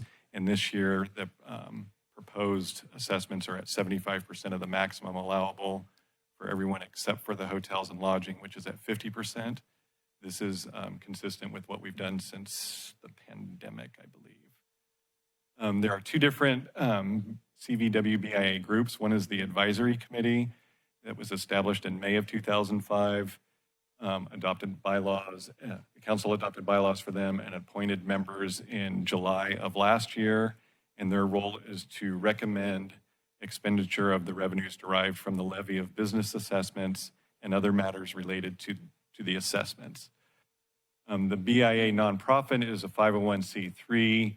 We last signed a contract with them in 2019, and their role is dedicated to marketing and improving the village area, and staff recommends a new contract with the nonprofit to carry out services aligned with the advisory committee recommended budget. So the annual process, on June 11th, council set a public hearing for this evening, and that this hearing was noticed in the Santa Cruz Sentinel and mailed out to all the affected business owners. The California state law requires that the advisory body recommend the annual plan, and we met with them in May, I don't remember the exact date, and they approved the budget with the recommendation that we look at returning to full assessments over the next couple of years. There is no fiscal impact to the city. The services that city provides to the BIA as Public Works and through the Finance Department is both reimbursed, as listed on the screen there, by the BIA.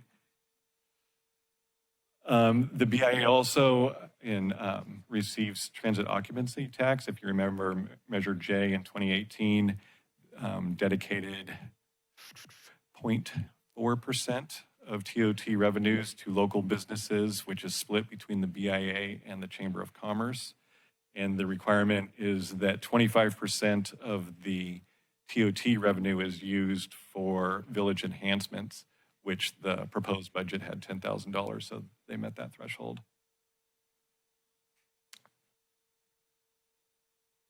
So as far as this year's budget with the assessment and the TOT, which is what we refer to as the scope of work, is the assessment and TOT revenue totals $91,000, is going to be split out.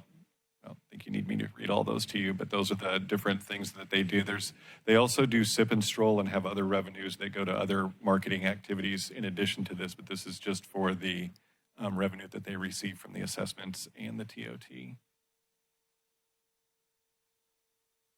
This screen shows the proposed assessment. So again, this is for everyone above the bottom line there is at 3/4 of what the maximum allowable is. And then the hotel motels on the bottom are at 50% of what the maximum. So the way that works is they have a maximum amount and we can levy anything up to that maximum, but we can go with less. So this is within that authority there. And the recommended action is to adopt the resolution levying the fiscal year 26-27 Capitola Village and Wharf Improvement Area assessments, accepting the BIA annual plan and budget, and authorize a contract with the nonprofit BIA in amount not to exceed $91,000.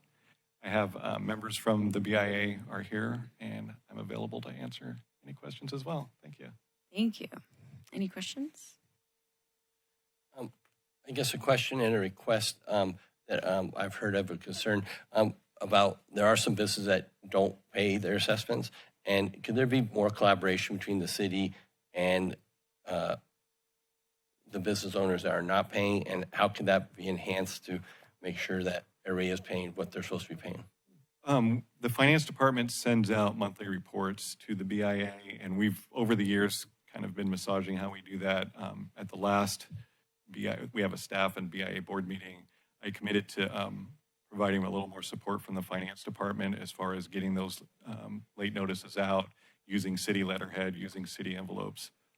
It gets a little more of a response than just kind of some generic stuff. So we are still trying to make improvements in that area. Because every year, the business has to renew their business license, right? And so it could be like, I was just thinking, is there more of connectivity between that when they come in to pay it? And as a reminder that they can look up, I think the city can't collect that fee, but that's what I've heard. But can there be some more coordination between those two? Like, do you know you are in the rears? Yeah, we're trying to work on that when they, at the time that they come in and get their business license, as far as giving out the information that if you're within the assessment area, you do belong and you do need to pay this assessment, and this is what it goes for. Yeah, it's people that don't want to pay. It's kind of challenging on how we do that. So we're still trying to figure out exactly what's the best way. I guess maybe it's better. I think it's down to about a third of what it was a few years ago, but it is still higher than I'd like to see. Maybe to the city attorney or maybe the city manager, can there be a connection between that? They have to pay that, is their business license $200 and they pay their assessment all together at one time? So when we've looked into this in the past, business licenses are non-regulatory, and so withholding a business license because they weren't current on their BIA has been something that in the past we've looked into, and has been something that we haven't been able to do. We could certainly check with the city attorney to see if that's based on the current understanding. We are able to, in the past, the BIA, I think the BIA president took some folks to small claims, because that is a way to enforce it. But that obviously requires work from a volunteer board. There's a lot of work involved in that for a relatively small amount of money. So it is a little bit of a challenge, but I'm going to defer to the city attorney if you have anything to add. Yes, I was going to raise the small claims issue as small claims or collections is a way to enforce, but that also involves investing resources, and depending on the amount, that would be up to further discussion to determine whether and kind of what the cutoff will be, or whether we pursue some debts as opposed to others. I don't want the city to play a role in collections, but I was just like, as a reminder, their business license comes in and says it's $150, and right below it says the business assessment is $100, and that they say, oh, I just write a check and pay for it all one time. And just to assist, I think if they're supposed to be paying it, they should pay it. Yeah, our timing now is we invoice for the BIA assessments in August with them due in September, and then business license isn't until January. So I could talk to the BIA board and see if syncing those up makes sense to them. Okay, thank you for that. Questions? I see several folks from the BIA. Were we going to hear from any of them, or? They're here to answer questions if you have questions. I don't have any questions. It's always nice to see them. No questions here. So let's go to public comment. If anybody wishes to speak on this item. All right. Seeing none, we can come back for any discussion. Sure.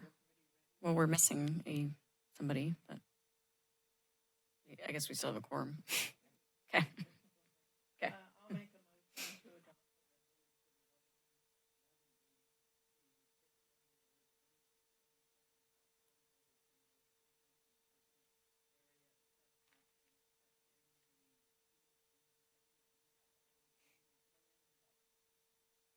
I'll second it. Great. Motion and a second. All in favor? Aye. Aye. Thank you. All right. I don't know if we have time to start. Can I start? I can't start the... You could start it and pause it, because I don't know that we'd be able to get through it in half an hour. We could take one of the items, G or H, out of order. Okay. if you'd like. Okay. Okay, if council's fine with that. Due to our timing constraints this evening, we are going to jump around a little bit. So we'll drop down to item 8G. This is a presentation regarding the public acts records request requirements and managing related costs to that.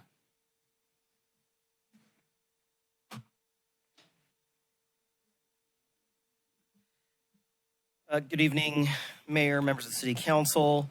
This agenda item was requested to provide some additional background on the city's process for processing Public Records Act requests and also managing costs related to the same.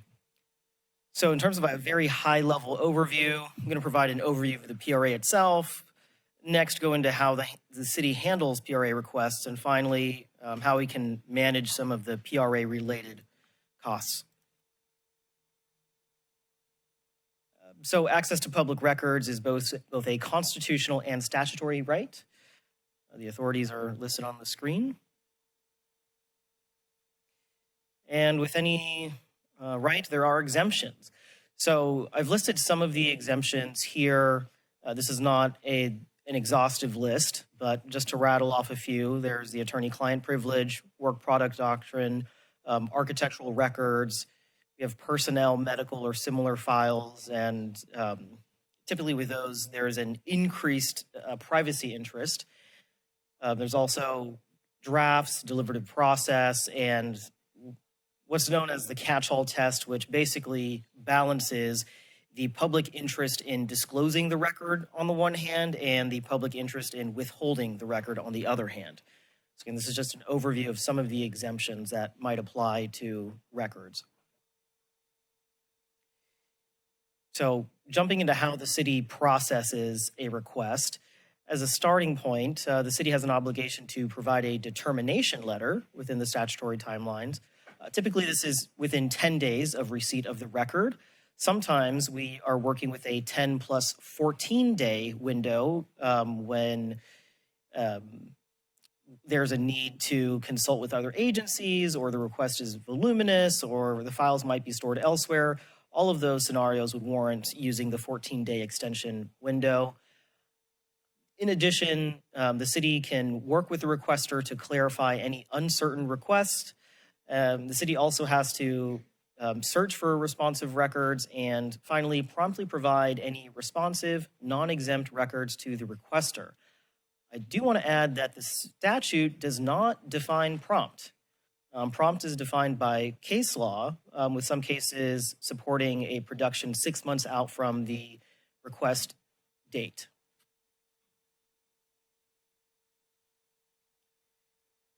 Okay. And now moving into how the city responds and the standard procedure. So as a first step, all response are routed to the city clerk's office. The city clerk will conduct an initial review, and from there, if possible, respond and close out the request if it's a simple request. Sometimes the city clerk's office can do that within that 10-day window where, as a statutory matter, only the determination letter would be due, but if records are available and we're able to close out the request, we will try to do that. Step 3, sometimes if the request is larger, then there's going to be a more extensive collection effort that's involved. And this is where it differs between more straightforward, simple requests and more complex requests, and that depends really on what the requester is looking for. And from there, the city clerk's office will send out a 10-day letter, or again, if applicable, a 14-day letter. From there, the records that were collected might require further review, redaction, and ultimately it's through a sifting task. The documents are put together and production sets are prepared. And finally, the city will produce the production set to the requester. So I mentioned simple versus complex requests earlier, and this is a rough sort of system that we use to quickly sort. So simple requests, these are easily identifiable records, permits, applications, policies, agendas, staff reports. Sometimes somebody will have a very straightforward and simple request. Could you please provide me with a copy of Resolution 1234? Okay, easy enough. That would be closed out quite quickly. On the other hand, more complex requests might involve involvement from the city attorney's office. So, for example, if the city is denying all or any portion of a request, that might involve legal review and assessment. Requests that involve non-standard redactions or special review for privileges or exemptions. Requests that require searches of personal emails, devices, or city council communications. Requests involving major development projects or appeals.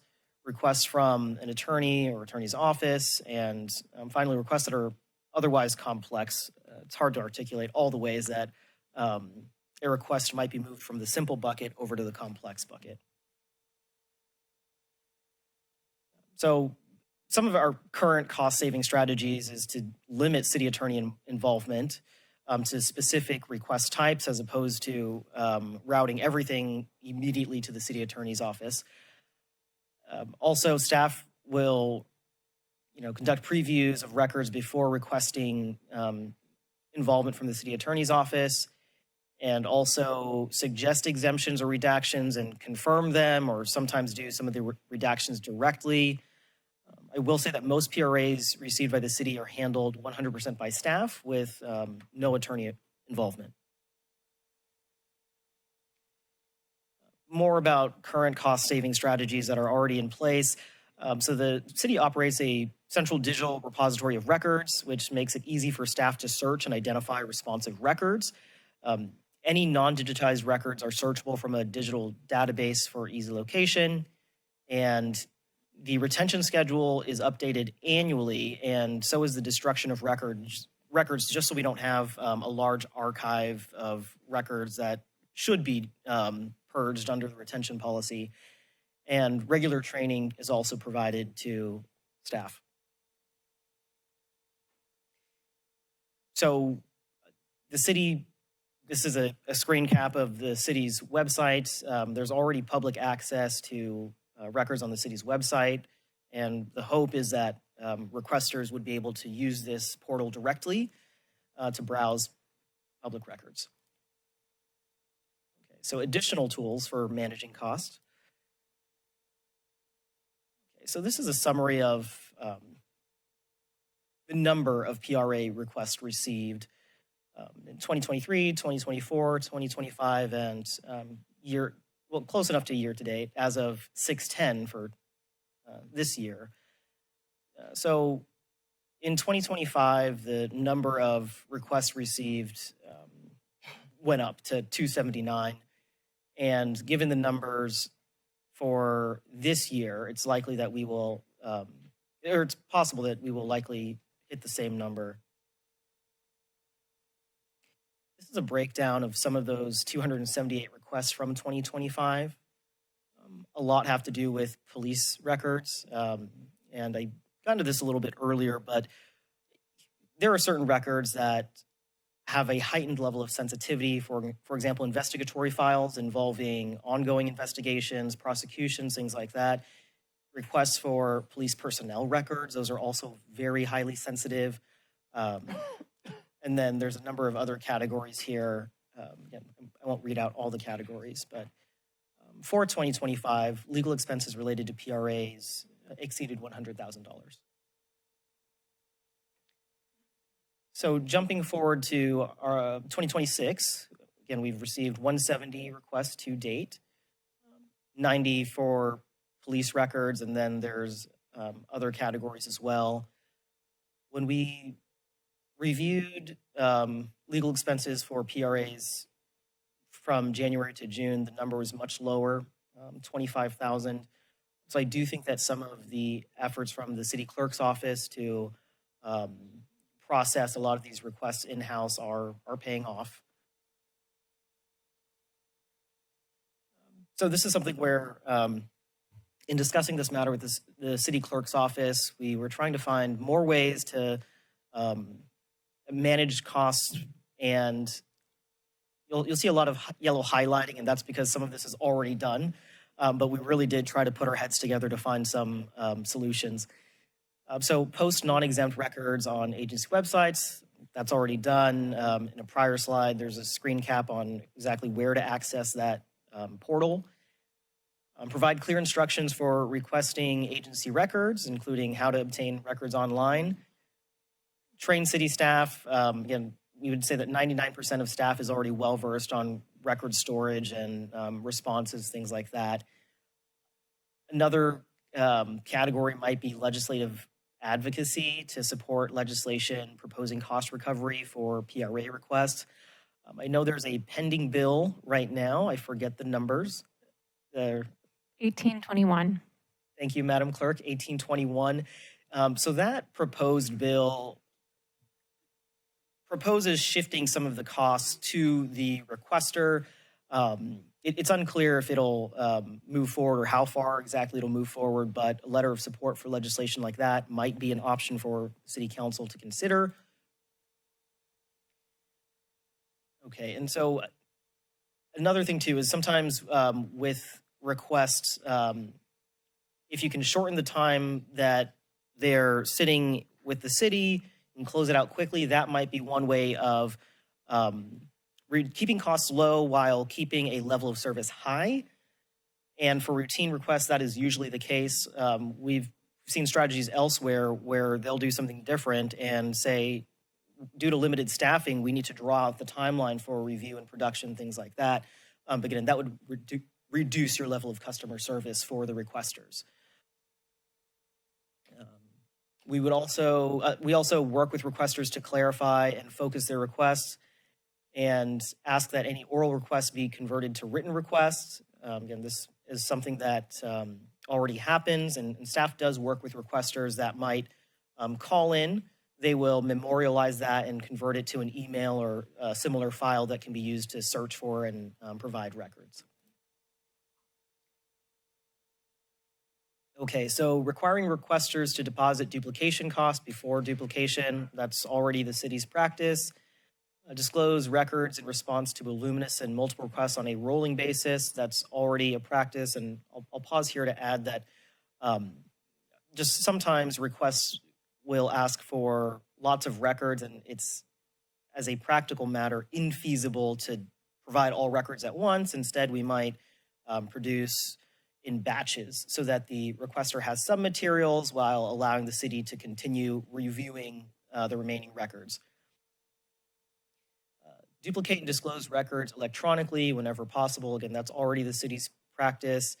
Retain copies of records requested, and that's yet another example of an existing practice. Okay, so updating retention policies. The city already does this on an annual basis. Developing policies for promptly disposing of drafts and other transitory electronic communications. You know, I tend to think of it as e-clutter sometimes. It's just a lot of stray things that might exist that might be caught in a net when you're searching for responsive records, but might not even be subject to disclosure. Again, more training for staff, investing in PRA software, scanning equipment. And this is what the city clerk was referencing earlier, AB 21, a letter of support. Again, this is up to council to consider further, but it is one option the council could consider. And that is the end of the presentation. I'm available for any questions that the council might have on this subject. Great. Councilmember Clark, any questions?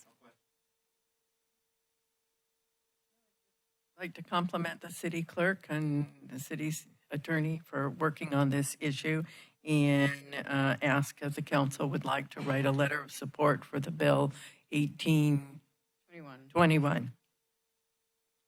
I agree. Agreed. So I think that's all we need. I have two questions. There's questions. Oh, sorry.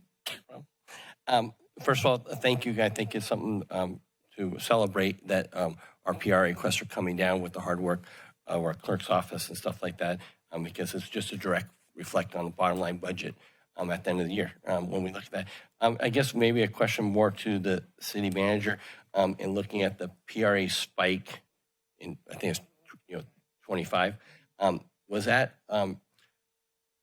same as what you saw in other jurisdictions? Did we talk to the county, other local cities? Did they all see it and that there's a new trend of PRA, or is it just transparency concerns around some issues in Capitola? I was just wondering if there was a direct connection to that. I think it's both. Talking to other jurisdictions and city clerk, I know that communicates with clerk's offices in other cities. A lot of cities have seen really heavy increases in PRA increases in recent years. We also, you'll recall, we had a lot of discussion around the rail trail, which generated a lot of PRAs in and of itself, and then a couple other sort of Capitola-specific issues. So I think it was probably both things were going on at that point. Thank you for that. I don't have any questions. Thank you both for reporting out. Any public comment on this item?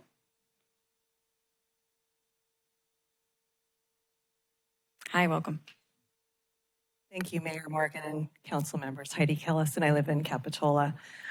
I want to speak to the process of this item, how it was switched in the agenda, because I want to stand up for our small business community that came out for the next item. They've been here since 4 o'clock. That's hard for any small business. So I wish that there were forethought about how this was agendized today, because they need to work. Thank you.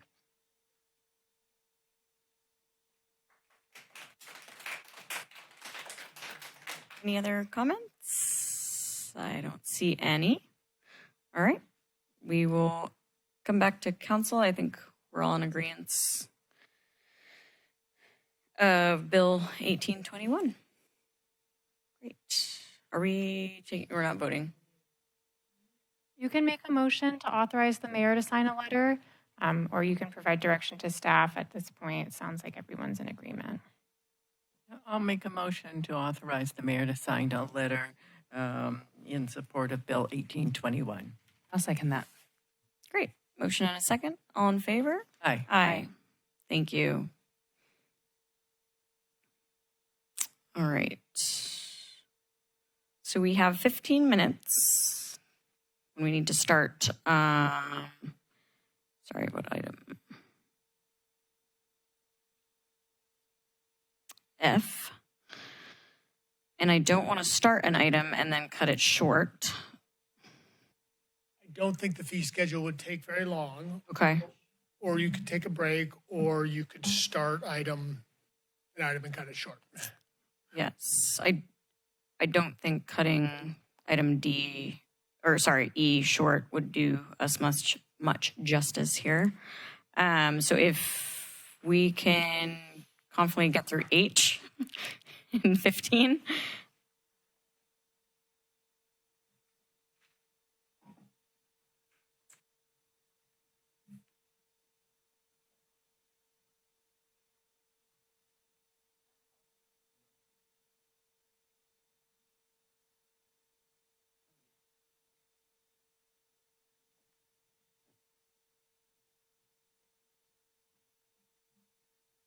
Okay, good evening again, Mayor and Council. This next item before you is the fiscal year 26-27 fee schedule. By way of background, we review the fee schedule each year as part of our budget process.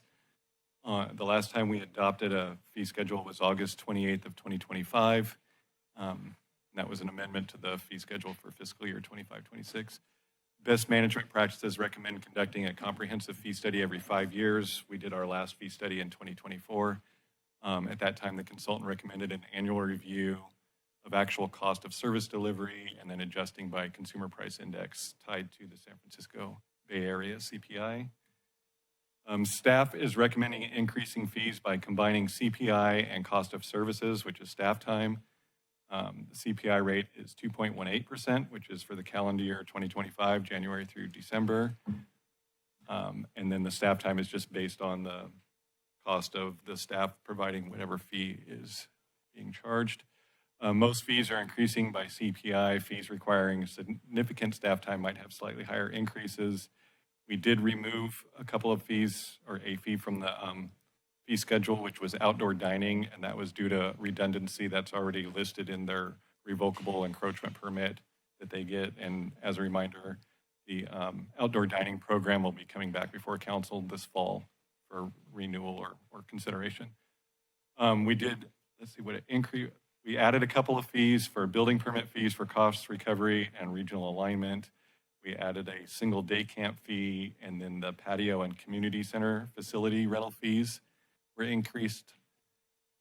As far as the community center, we increased the patio fee, adjusted all the fees to hourly rates. Staff still developing a community center rental packet to detail minimum daily rental hours and other use policies. And then the park permit program needs a future update to include the patio, and this will include add-ons such as the barbecue and canopy permits. And then other park spaces will also be revised due to recent modifications.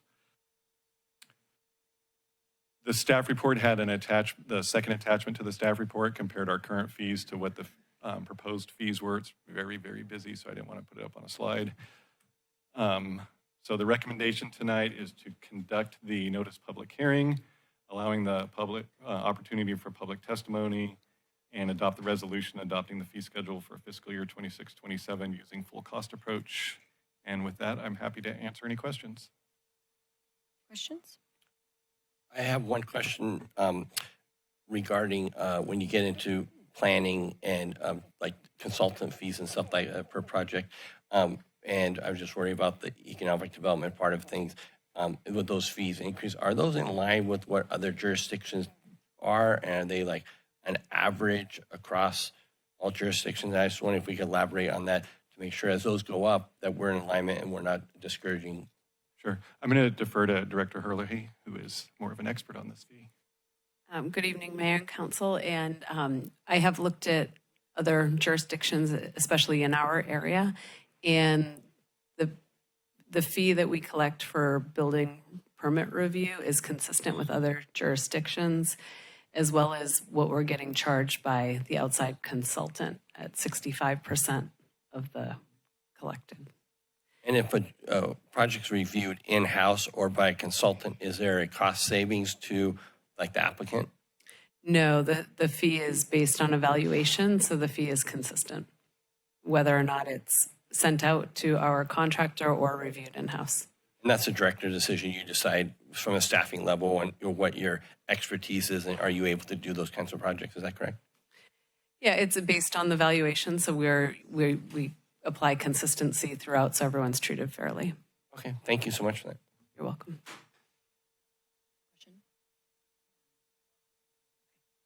Any questions on this side? Just one, I was curious about our patio fee. I just looked at changed to 35. Thank you. I just want to point out the fee for charging late pickup. One of them said $1 per minute. The other just said $1. So I just want to make sure it's not a flat rate of $1. It's $1 a minute. $1 per minute. We'll clean that up before Thank we you. publish. Great, no questions for me. Any public comment for this item? Hi. As a resident of Capitola that's involved in a lot of the events, the one challenge I have with this, the recommendation by the consultant, is by taking the cost of inflation and then the staffing increases, that some of the costs for recurring event fees would seem inordinate compared to the staffing time that would be required. I mean, for example, if for the art and wine, if it's been approved every year, if there's no significant difference, how many man hours does it actually take to review the fee and then execute it? So my recommendation would be that if you're going to take this blanket policy, that you have staff also document how many hours each fee is resulting in staff time, so that therefore it's justifying to the event planners why they're paying this fee to the city. Thank you. Thank you. Any other comments? We'll come back to council. Comments, Ms. Westman? Okay. I move the recommended action. Great. We have a motion and a second. All in favor? Aye. Okay, we're doing good timing. Let's take a 5-minute break, and then we will come back and we'll start our 6:15 public hearing for draft council district maps.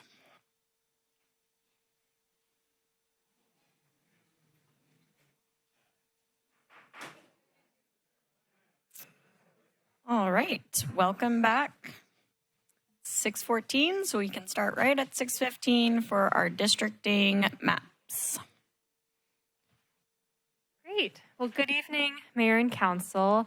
Tonight we are having our third official public hearing for the transition to districts, where we're going to be talking about maps in an official capacity for the first time.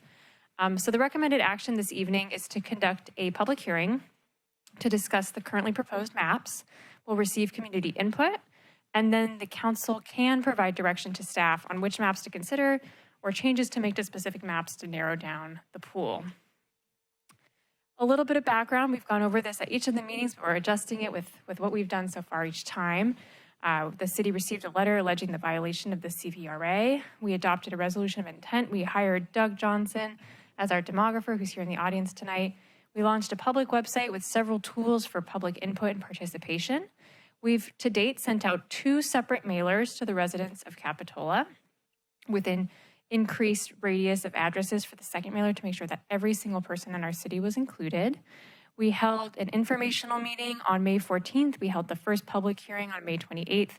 We held a second informational kind of meeting, as well as the second public hearing, both on June 11th. And then we held a community outreach meeting on June 20th, a Saturday, over Zoom, where members of the public were able to join us and ask us questions about the maps.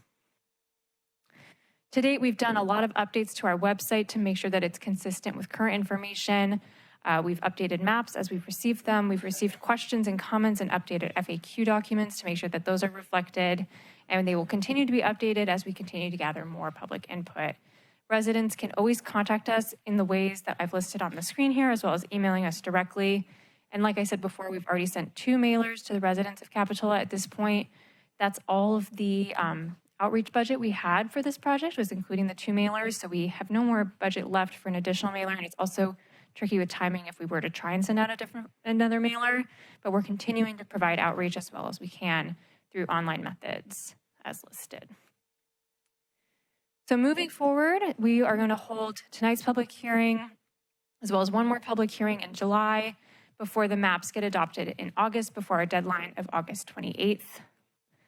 For the visual people in the audience, here is a visual of the total meeting timeline. We've passed the halfway point at this point. We are at the 3rd public hearing.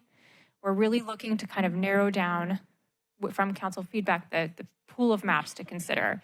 And so we'd really like to get that feedback before July 23rd, because on August 27th is when we're planning to adopt the ordinance that will go into effect before our deadline. So just to recap really briefly, our most recent community outreach effort was on June 20th. We held a virtual meeting on Zoom. It was also live streamed to YouTube, and it now lives on YouTube for members of the public to view after the fact. The demographer presented a presentation to the public on the current maps that are available for consideration. So those include 3 demographer drafted maps, as well as 6 maps that have been submitted by the public. All of these are 4 district maps. At that time, we received some questions, we received some feedback, all of which has been kind of incorporated into the overall file for this project and has informed kind of the decision for the presentation tonight. I also wanted to quickly recap some of the public input you've received to date. So at each of the meetings, there have been numerous speakers, numerous commenters via email.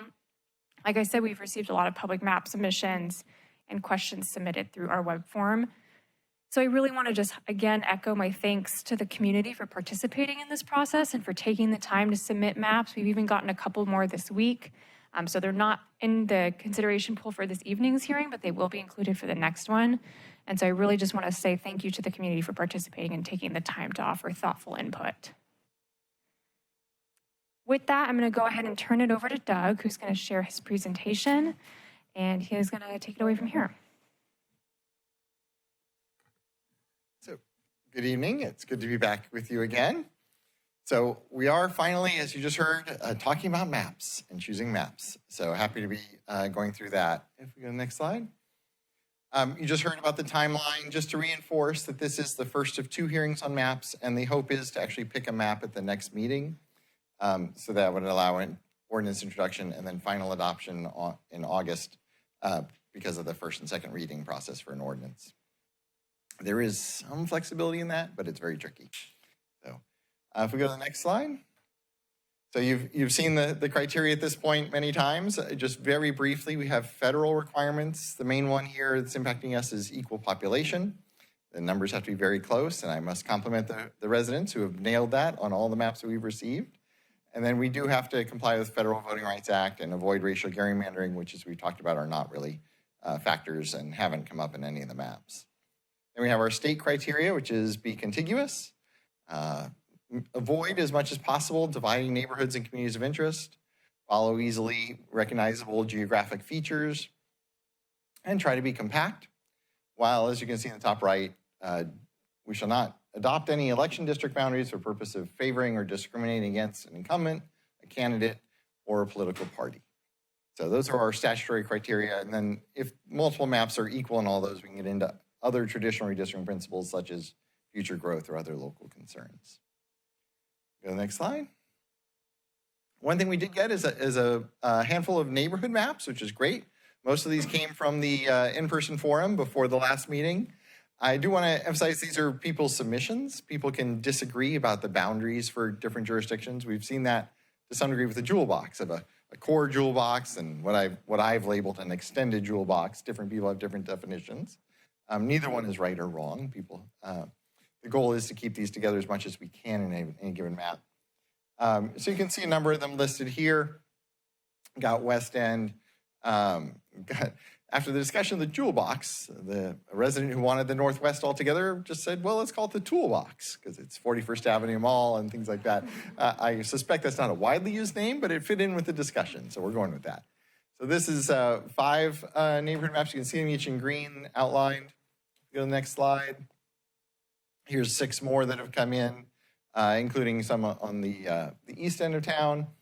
And then really in the bottom right, you really see the one community of interest which has come up. We talked about the different definitions of communities of interest in neighborhoods. It's kind of the mobile homes parks, which are spread across the city in different places. So that's a map showing where each of those are. Obviously, they can't all be in one district, but we do want to keep that in consideration as we're looking at the maps and maybe putting them together. And you'll see, especially with Castle Estates down in the southwest, there are different maps that move Castle Estates to stay with the west side or to stay with the jewel box. And that's an interesting mix as an interesting difference in some of the maps that we're looking for input on. So those are the neighborhood maps we've received so far. It's not too late if people want to talk about other neighborhoods and raise other neighborhoods. It's certainly, there's no deadline on when you have to talk about that by, so people can add their thoughts to that discussion as well. We go to the next slide. So now we're jumping into our draft maps. We can go ahead and go to the next slide, but as noted there, on the interactive review map, you can zoom in, zoom out, you can enter your address to see where your address is in any given map, and you can overlay multiple maps to see the differences between them. I've tried to group these into similar maps, at least generally similar. So for lack of a better name, you can see the kind of an upside down T. Essentially, these maps all keep the whole village together and then go up along the Soquel Creek from there for that central district. So you get 2 districts to the west of that, obviously 1 to the east of that, and then that central upside down T district.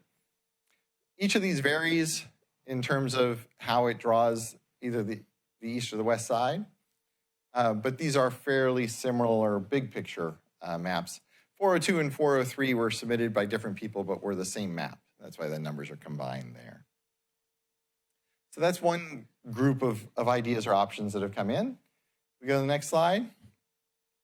Then there are maps that they keep together what was called by the neighborhood map submitter, the West Capitola area, the mall and everything on that west end of town, and then get out to equal population by putting in most of our toolbox neighborhood in the northwest. Then you get most of the jewel box, other than that west end. In both of these, you get the west side of the creek, part of the village, and then go north a little bit to get population. You can really see in 408 how there's not quite enough people on the east side to use the creek as a boundary the whole way. So that green district you can see coming across, if you go from map to map, there are different ways to come across the creek and pick up that little bit of population, but that's not trying to combine neighborhoods or keep a neighborhood together. That's just getting that population number as you go from map to map. We go to the next slide. And then these two really didn't fit into any of the other groups and are pretty unique. You can see 406 is really the one that very consciously drew two districts that cross Soquel Creek. You see the green and the blue, and then one west and one east district. And then 407, which puts together a couple of different ideas from different maps together into one map. You can see that the jewel box, as much of the jewel boxes can be together, and then the green coming across the creek a little bit to get that extra population and balance out the two eastern districts. So we got about 9 maps. I didn't try to group them and offer recommendations. I figured 9 was probably good. We can all go through that and the residents could look at that. But we are, as you heard in the recommendation, it would be good to at least narrow this down to 2 or 3 options for a couple reasons. That'll allow people to focus their comments for the next hearing for your final decision on just those maps. And it's also likely, as you heard, we've already received 2 map submissions, one of which we've sent back to the submitter because there's some technical issues with it. But the other one will be posted tomorrow or Monday, and we're likely to get more. So if you can narrow it down to 2 or 3, you'll still end up probably with 5 or 6 to look at the next meeting. So that's why it's handy to narrow it down at this point. One other topic moving on from the maps themselves. Oh, sorry, I forgot we had added this. This was a discussion. People were asking for like a summary of the demographic data. Now, all these demographic details are on the website in a PDF for each map and go into more detail. But we've got like the different income brackets so people can compare, where it just has a number to a number, like 31 to 32% in that top left blocks. Remember that these are census estimates and they have a margin of error. So if they're within 2 or 3 points, they're the same. That's simply survey error. But where they're listed, like 408 for the lower income lists the 4 districts, you can see there's a range from 25% of one district being under 75,000 per year and 37% of another district.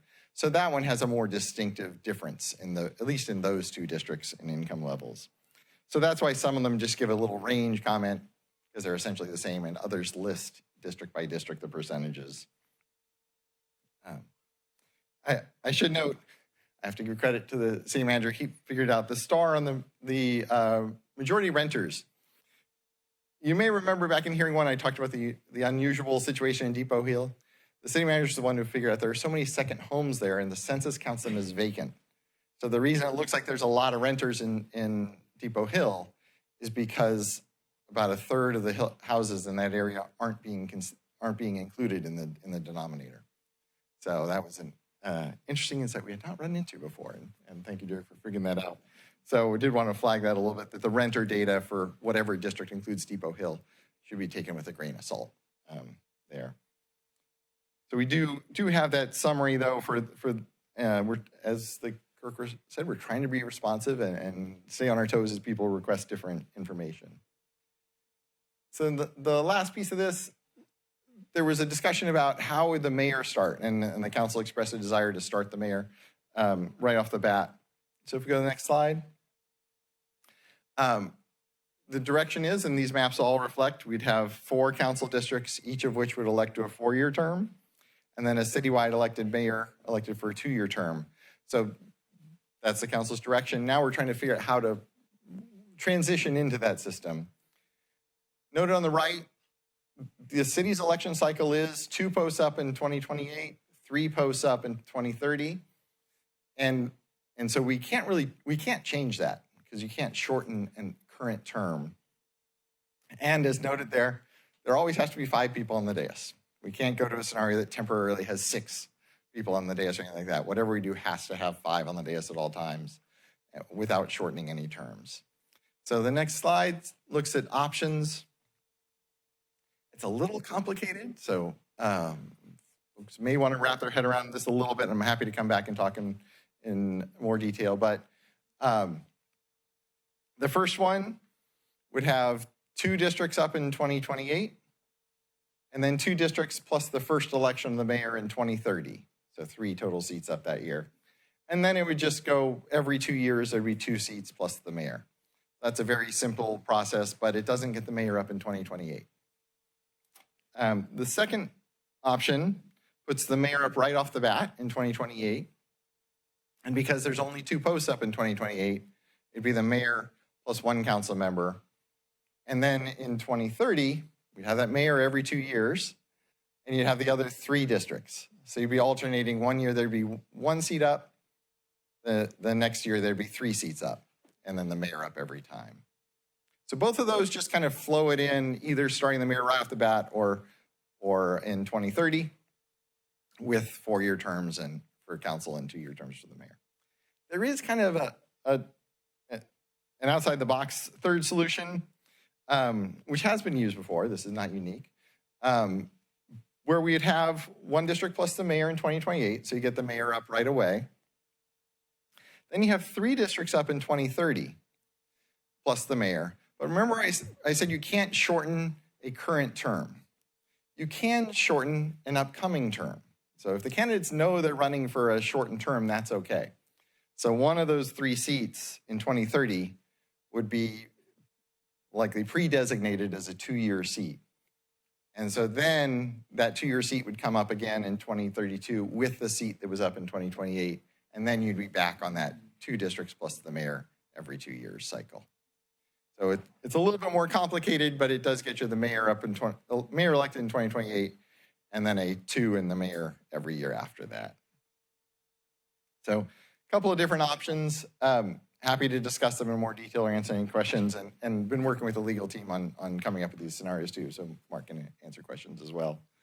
And then just to wrap up with the next slide, as I mentioned, the mapping tool is still up there.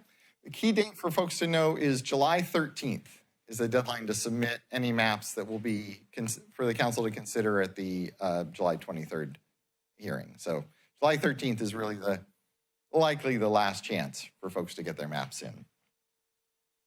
And then as you heard before, and as I was talking about, we'd like to narrow the choices down. You don't have to pick a map tonight unless there's a golden map, but narrow it down to 2 or 3 options that we tend to call focus maps. And then we can discuss the mayoral cycle. If you're ready to designate it, great. Otherwise, that can be done at the July meeting as well. Happy to answer any questions you have. And then this slide we can put up for the discussion so that as people are talking about the different maps, all the maps are here. Just as a reminder, there were 9 maps submitted. 2 of them are the same. That's why there's only 8 maps here. So you see the top center one is 402 and 403. Happy to answer any questions you have now or after the public hearing. Great, thank you. Do we have any questions at this point? Quick question. Is there any way, or is there a program that has overlays so we can help us decide on the 3 best ones? Yes, so if you look at the interactive review map, I don't know if we can put that up. Yeah, fantastic. So yes, this has, you see on the right-hand side, each of the maps, and it's a little weird that it's supposed to be a little eyeball next to the numbers. So if you click on the eyeball, it turns that on. So we've got all the maps, and then below it are each of the neighborhoods, along with the mobile home park community. So if you want to see, map 402 and the Depot Hill neighborhood, we can turn those on and turn on those different layers and look at them. You can also highlight 2 different map types to see where the differences are between them. You're seeing that's hard to look at because they're very different maps. But if there are 2 maps that are very similar, that tends to be a useful function.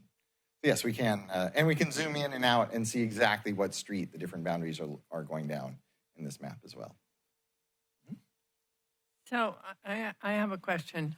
Like on map 404, there's a long sort of finger that goes out from it. And I'm assuming that that has to do with some sort of election boundaries, or? It's actually the curse of rivers and census geography. Sometimes you see it along Soquel Creek as well, the little finger. What it is the census blocks that provide where we get the population data. They draw blocks of geography, and in a nice square like Manhattan, each city block is a census block.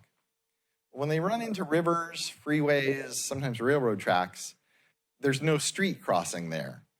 And so there hasn't been a place for the Census Bureau to stop the block. And so that's the census block running along in this case, the north side of the creek up there. And we need to follow the census blocks. We do. There is a way, if there's nothing there, on final adoption, we can cut it off in the actual ordinance language. But if there are people there, then we strongly recommend sticking with that, because otherwise we're getting into unofficial population data and opening ourselves to a challenge over the population numbers. Okay, thank you.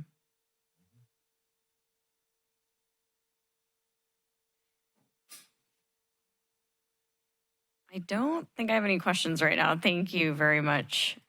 All right, let's take to public comment. Hi, welcome. Thank you, Mayor Morgan, council members. Heidi Kellison, I live in Capitola. I have a process question, and that is that I just witnessed a discussion around 2030.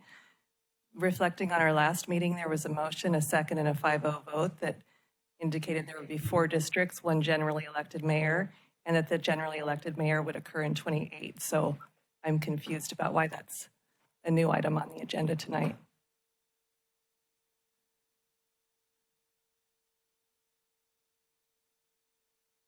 Hi, welcome. Thank you. Good evening, Mayor Morgan, members of council. My name is Mark Warshaw, and my neighbor, Alamia Asaldua, will continue what I have to say. 2 Brown Act cure and correct letters are now in the city clerk's hands, documenting a pattern of procedural failures running from April 30th through June 11th. That record speaks for itself. This council has 30 days to cure or face a writ of mandate in Superior Court, voiding all actions up through June 11th. This council has been formally noticed.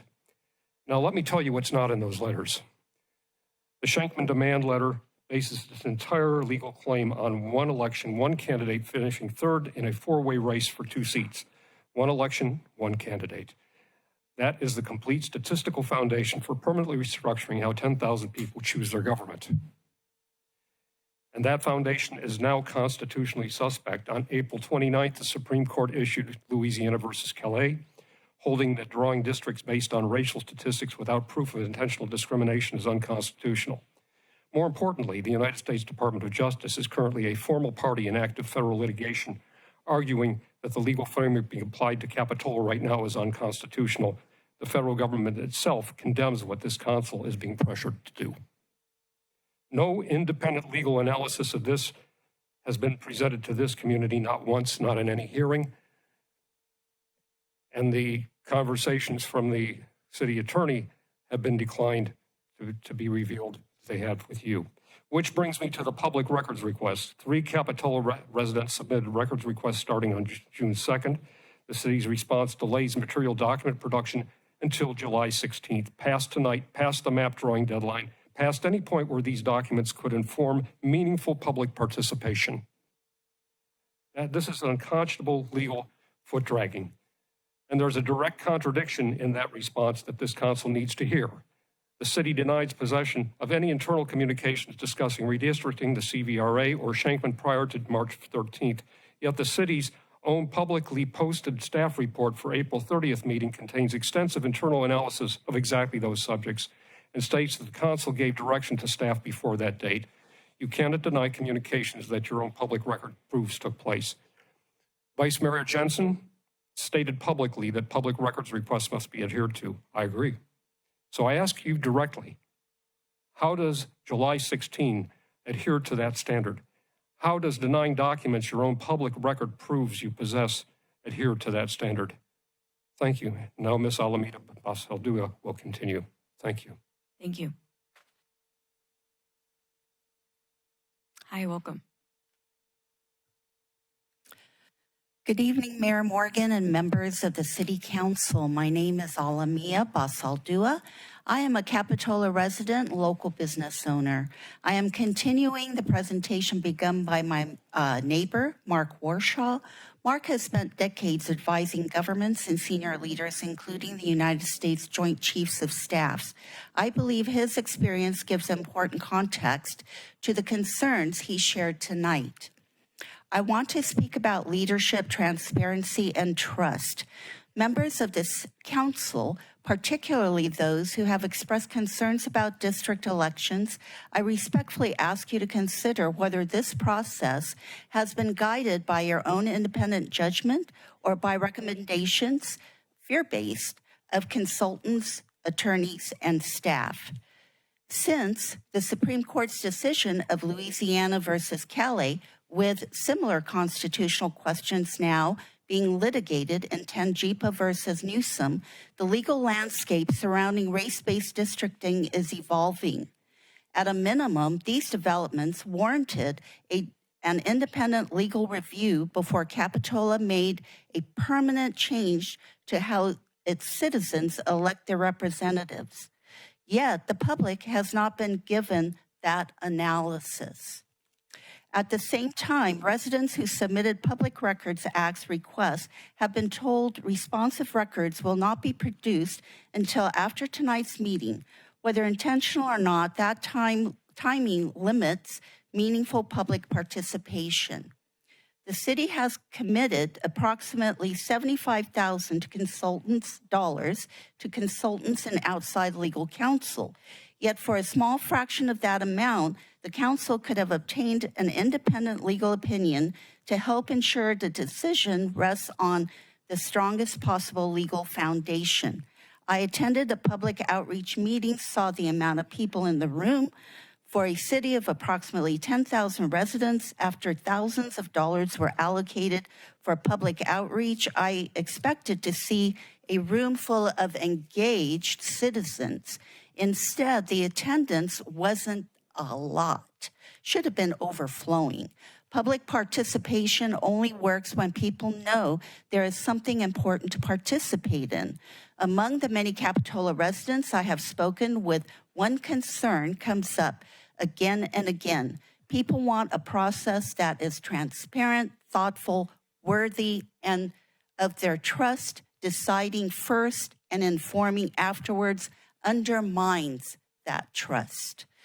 You were elected to exercise your own independent judgment on behalf. Thank you. Thank you.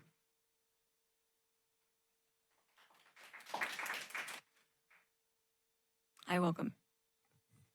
Good evening, Mayor Morgan, City Council. I'm going to read another couple's opposition to redistricting. We have lived in Capitola since 1963. We used to hear the ocean and the gulls from our home. In the years since, we contested the new airline flight, path change, now directly overhead. It still happened. No voting on freeway sound walls that have proven results of transmitting traffic noise further than the homes directly behind them. So now it's the freeway and the jet noise. Our concern is that if this districting goes through, living in Cliffwood Heights, we will have no say on what happens in the rest of our beautiful city, even though every resident uses every part of our city. A perfect example is the inevitable infrastructure nightmare from the mall project.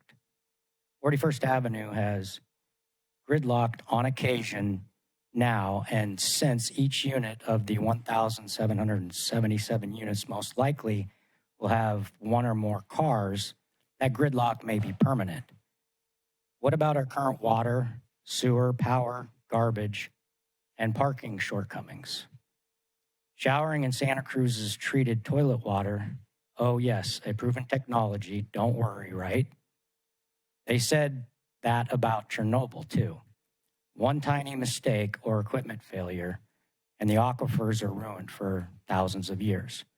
So if any area of Capitola becomes its own mini district, those of us in any other will have no say over the future of our city. This is only a way to move forward with an agenda that only benefits a few, as usual. Sorry for the intended rant, but I hope this change can be stopped. Cliffwood Heights residents. So this is a couple more signature petitions that I just want to put on the record. And on a personal note, I just want to thank City Council for putting on the record that if this case does go forward with Tangipa and Osete, and it flips back the other way, that we're not in compliance with the law or with the redistricting for gerrymandering, that the city take a moment, City Council take a moment and have a revote on what they want to do proceeding forward based on what the residents want. So thank you. Thank you.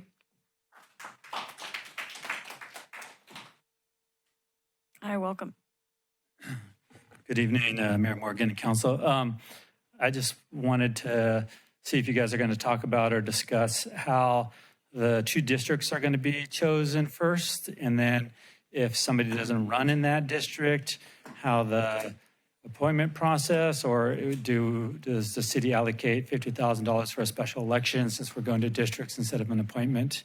That should be talked about. And then if you got to start a mayor in 2028 and then cut a district short, how's that going to happen? Are we going to flip a coin, pull a name out of a hat? So those are kind of the questions I had for the first two districts. Are we pulling a name out of a district out of a hat, or the two incumbents that are going to be most likely in different districts might be the logical, but is that the fair way? So yeah, just definitely looking forward to hearing thoughts on how the districts will be chosen going forward.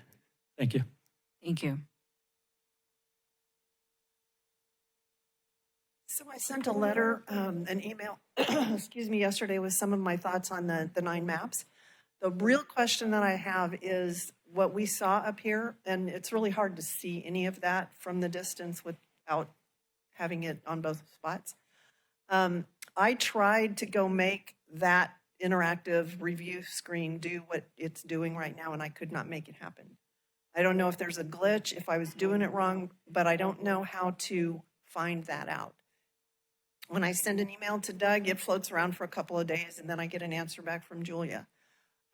If we want the public to help in looking at these maps, we want the same thing you do, which is let's lay them on top of each other and look at what's going on there. The neighborhoods are pretty good. Everybody identifies the neighborhoods. They just identify them in different ways. But if we could come together and look at that, it would be really, really helpful. So I'd really appreciate if you guys would talk about, is there something that's changed, or am I doing something wrong, or how do we help get there? Thank you. Thank you.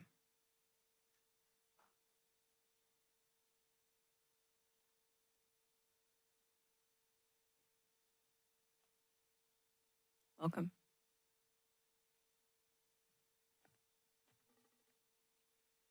My name is Cheryl Dan, and I'm really here to talk about two things. I still want it remembered that this letter from Shankman and Hughes is just wrong. So we continue with the conversation because we have to. But I think every time it comes up, we need to know that we are being forced into this situation. So I want to say that since we're having to deal with these maps, they're very hard to deal with online. Try and submit them, they're not even put up by hand. And I also want to make it very clear, to move forward in the election process, if you need to, there are no appointments is what I'm trying to say. Put aside money in our budget for a special hearing. I don't care if it costs $50,000. We need to vote. No more appointments. And another thing that really bothers me about these census blocks, at some point we were told that the city hall has 11 people. If it's so important that everything is correct and the I's are dotted and we can be sued, why do we even have to consider that? Anyway, everybody should read this letter, everybody in the public, because it is disgusting. And I'm sorry that this city has to deal with it. Thank you. Thank you all for caring.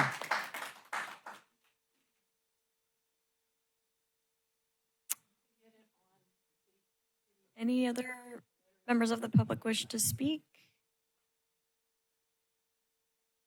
All right. Thank you all for coming up. We'll take it back to council. You want to start? I hate to bring it back for another question, but speaking of the technical issues, is there some way we can address some of the issues? Yes, I'll talk to her as soon as this hearing's over. Certainly. Happy to help with that. Great. That's all I had. Thank you.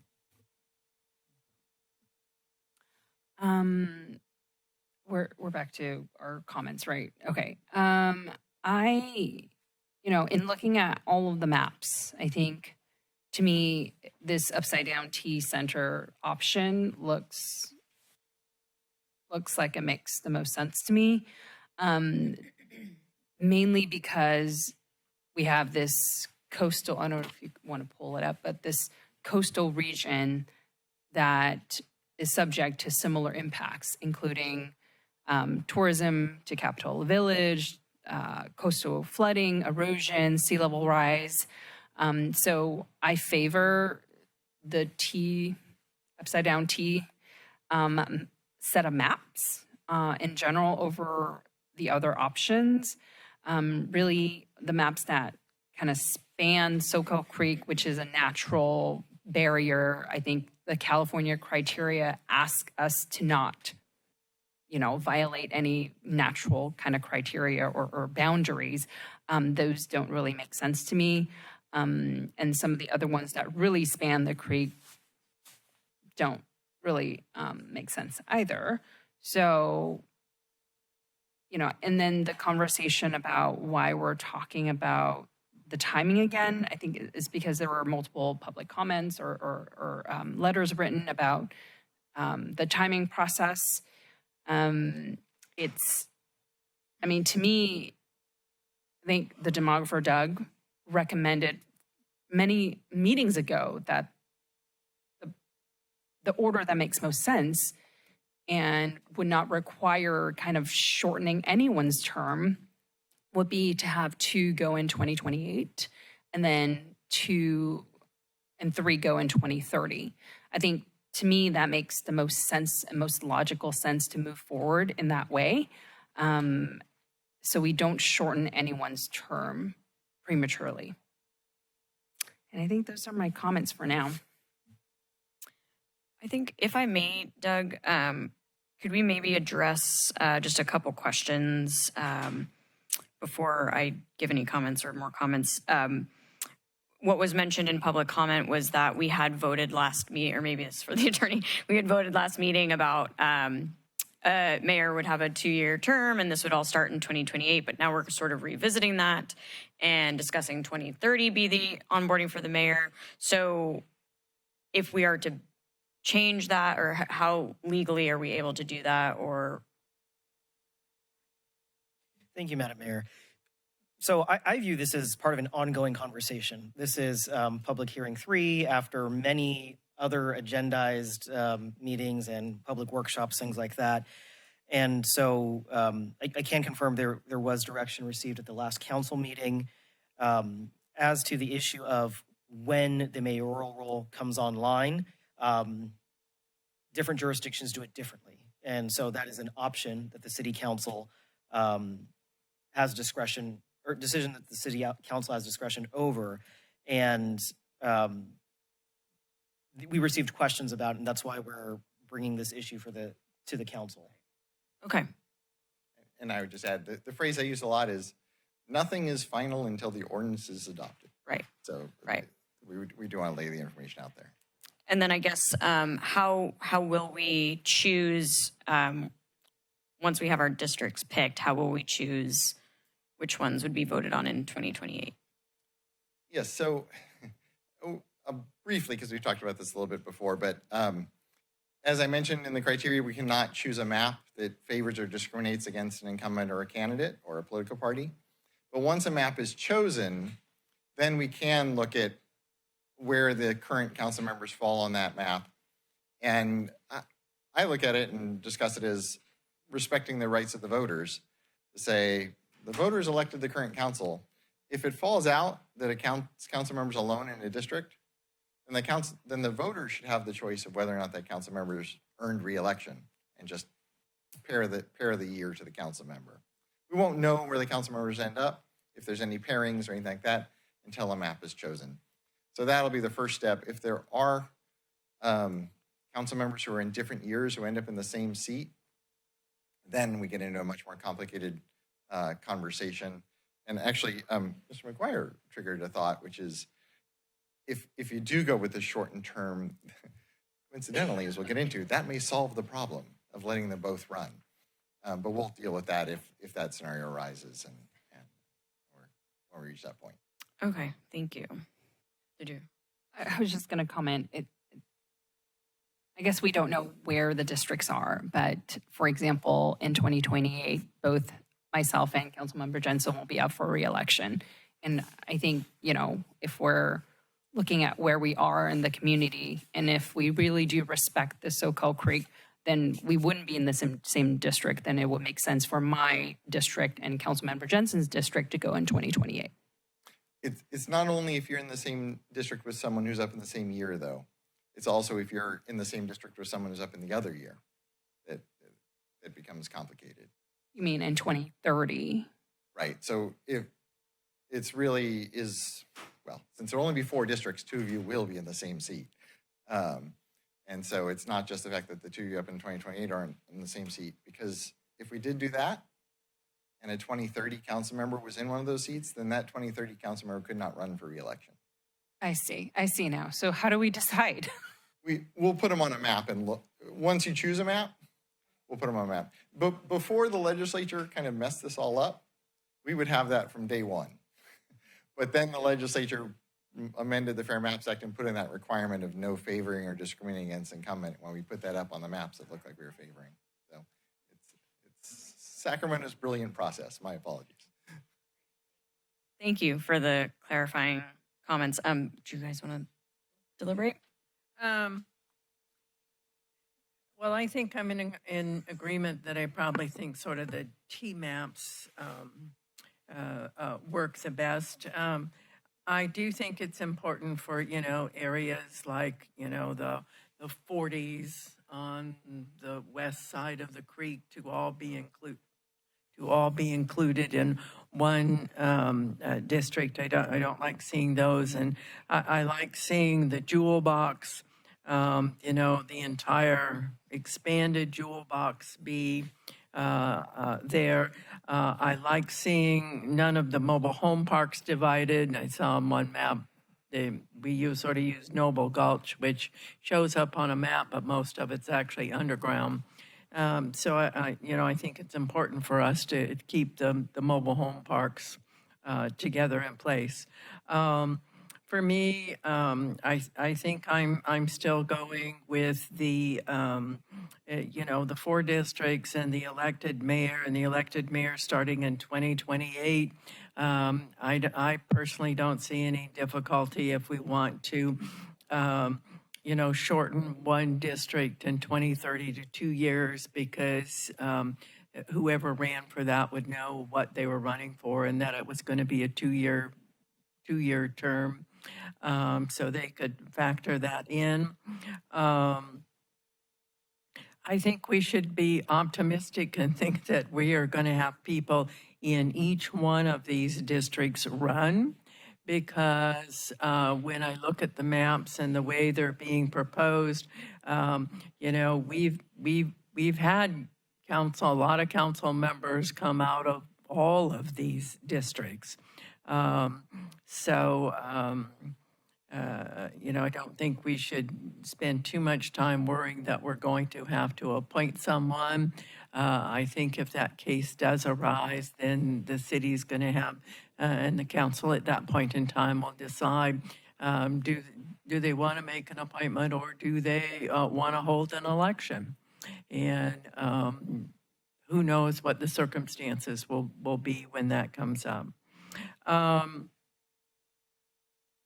So those are sort of my comments right now. I'm certainly not prepared to pick a map tonight because I think a lot of people have been told they have until July 13th to submit maps. And so I would feel like I would be cutting them short if I decided to do that tonight. And I think those were all of the decisions I was supposed to make now. I'm done.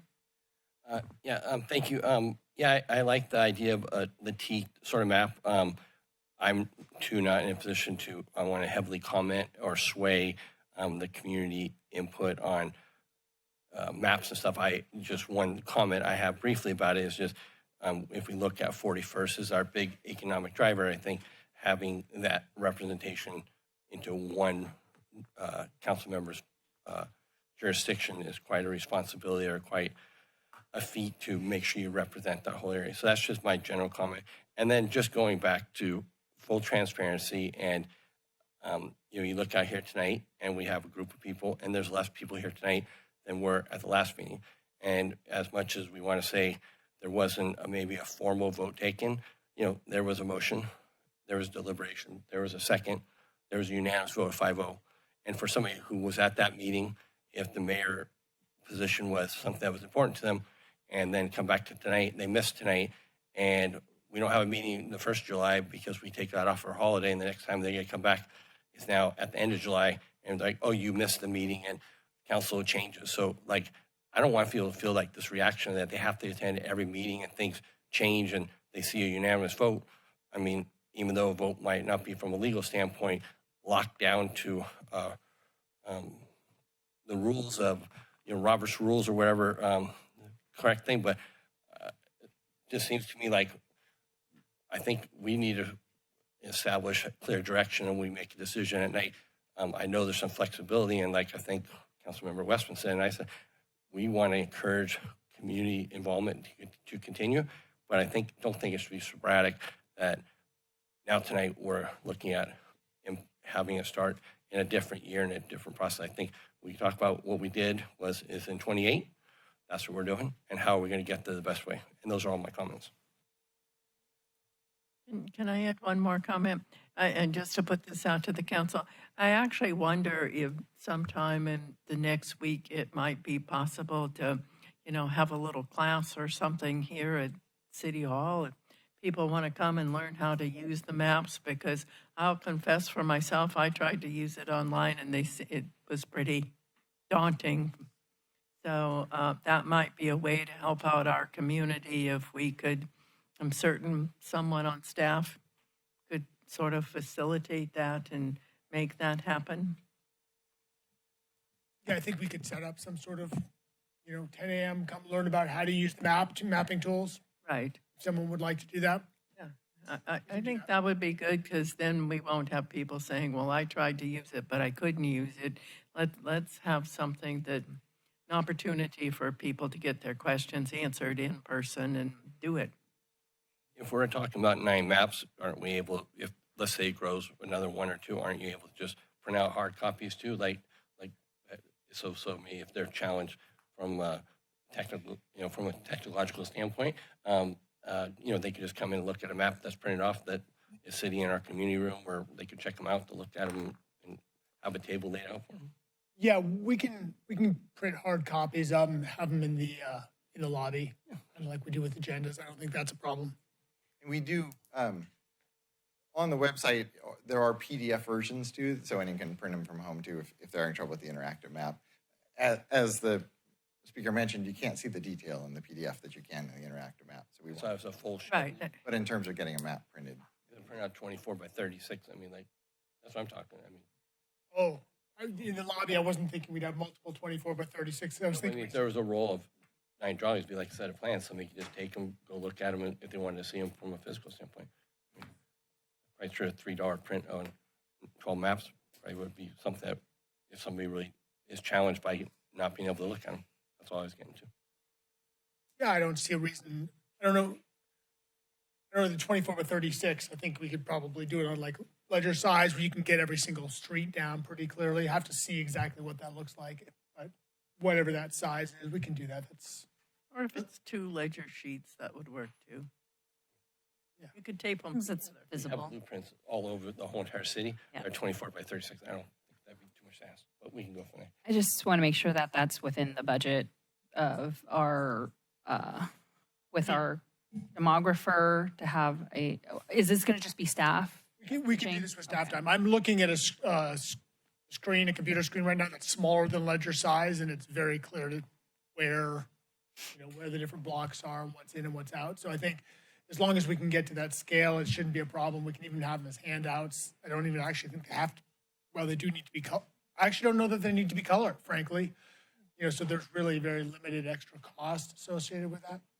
I just want to make an additional comment that I think this council changes their mind quite often, actually. So we can make a change our mind and decide on something else that makes more sense. So I just want to say that.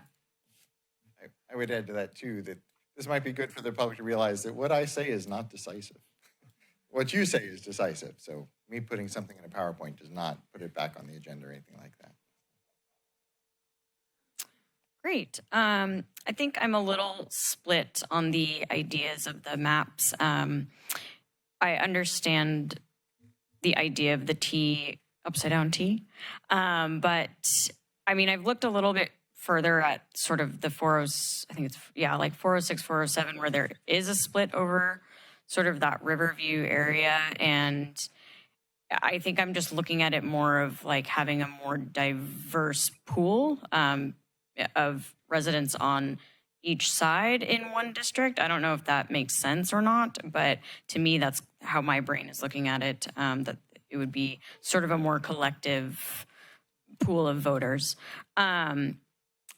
I don't know if I really like the idea of somebody running a full campaign and then only serving 2 years. I think if somebody is going to put all their time and effort into doing the campaign, that not shortening it would be kind of my preference. But again, that's just me.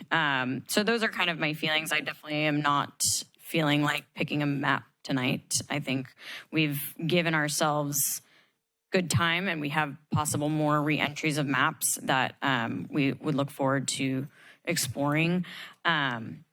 At least till July 13th. And yeah, so I think. If I may add, Mayor? Yeah, please. Yeah, at this point, I'm not in favor of picking any maps. I think we need to let this run the course and got some great ideas coming in and just keep it coming. Great. And then I think direction to staff to possibly set up an interactive morning session on a computer, possibly. Would be we'll figure something out. Okay. I think that's all. One other question, just to comment on, because someone was bringing up again, as we talked about the last meeting, about the independent legal analysis. And just an update for you all. I mentioned at the last meeting, the Huntington Beach briefs for and against the impact of Calais on CVRA were public. And so those are available, those independent, the city attorney and the plaintiff there. And as a quick update, this morning, the judge ruled against Huntington Beach. So there is a ruling, and in his ruling, he has an extensive discussion of why the Calais decision does not overturn the CVRA. So there are public resources people can get. You don't have to spend money to rewrite what's already out there. Thank you. Appreciate that. Julia, I think that's all we need for tonight. Okay. Thank you so much, Doug, once again, and members of the community. Thank you for putting all your efforts. And let me just, one final plug that, so at the next meeting, the goal is to hopefully to pick a map. Yes. So I do encourage residents to take a look at all the maps, especially on by the 16th, all the maps that will be discussed on the 23rd will be on the website, both in PDF and in interactive. Final date to submit a map is July 13th. Exactly. Submit by the 13th and they'll be posted by the 16th. Great. Thank you so much. Okay. I apologize for the jumbling, but here we are. Item 8E. city-owned property leasing policy. Thank you, Mayor. Give me 1 second to get this set up. Say goodbye to the map.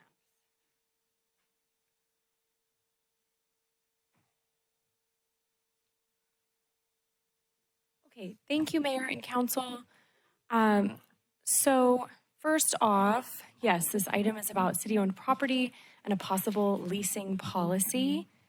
I just wanted to clarify for the audience and for council what we do have on the agenda this evening and what council yourselves are doing, which is reviewing a draft policy that would define a process for leasing city-owned property, maybe a standard leasing procedure every set amount of years. And there's several elements to that I'm hoping to get direction from council on.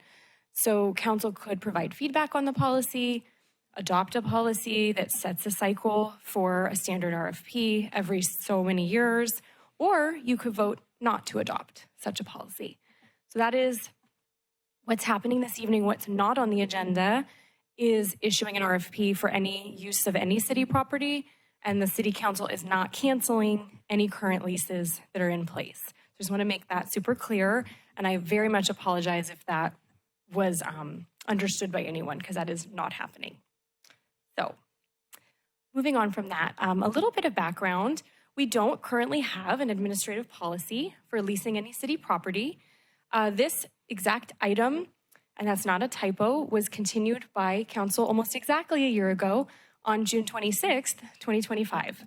So during the more recent April 2026 discussion of our WARF master plan, council did ask staff to return with a draft policy regarding the leasing of city-owned property. That is why we're here this evening with this item.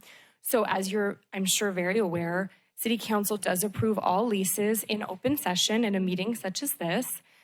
City property can be leased for a number of reasons, often because an expert operator may provide more efficient or better public services than we can, like for recreational activities or food services.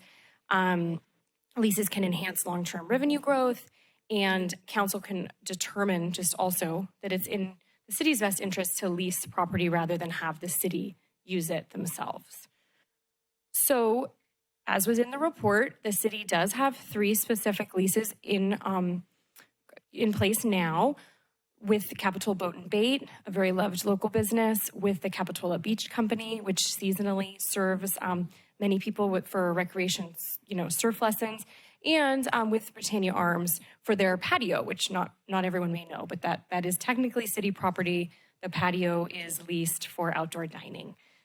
We also do have a lease with the county to provide library services.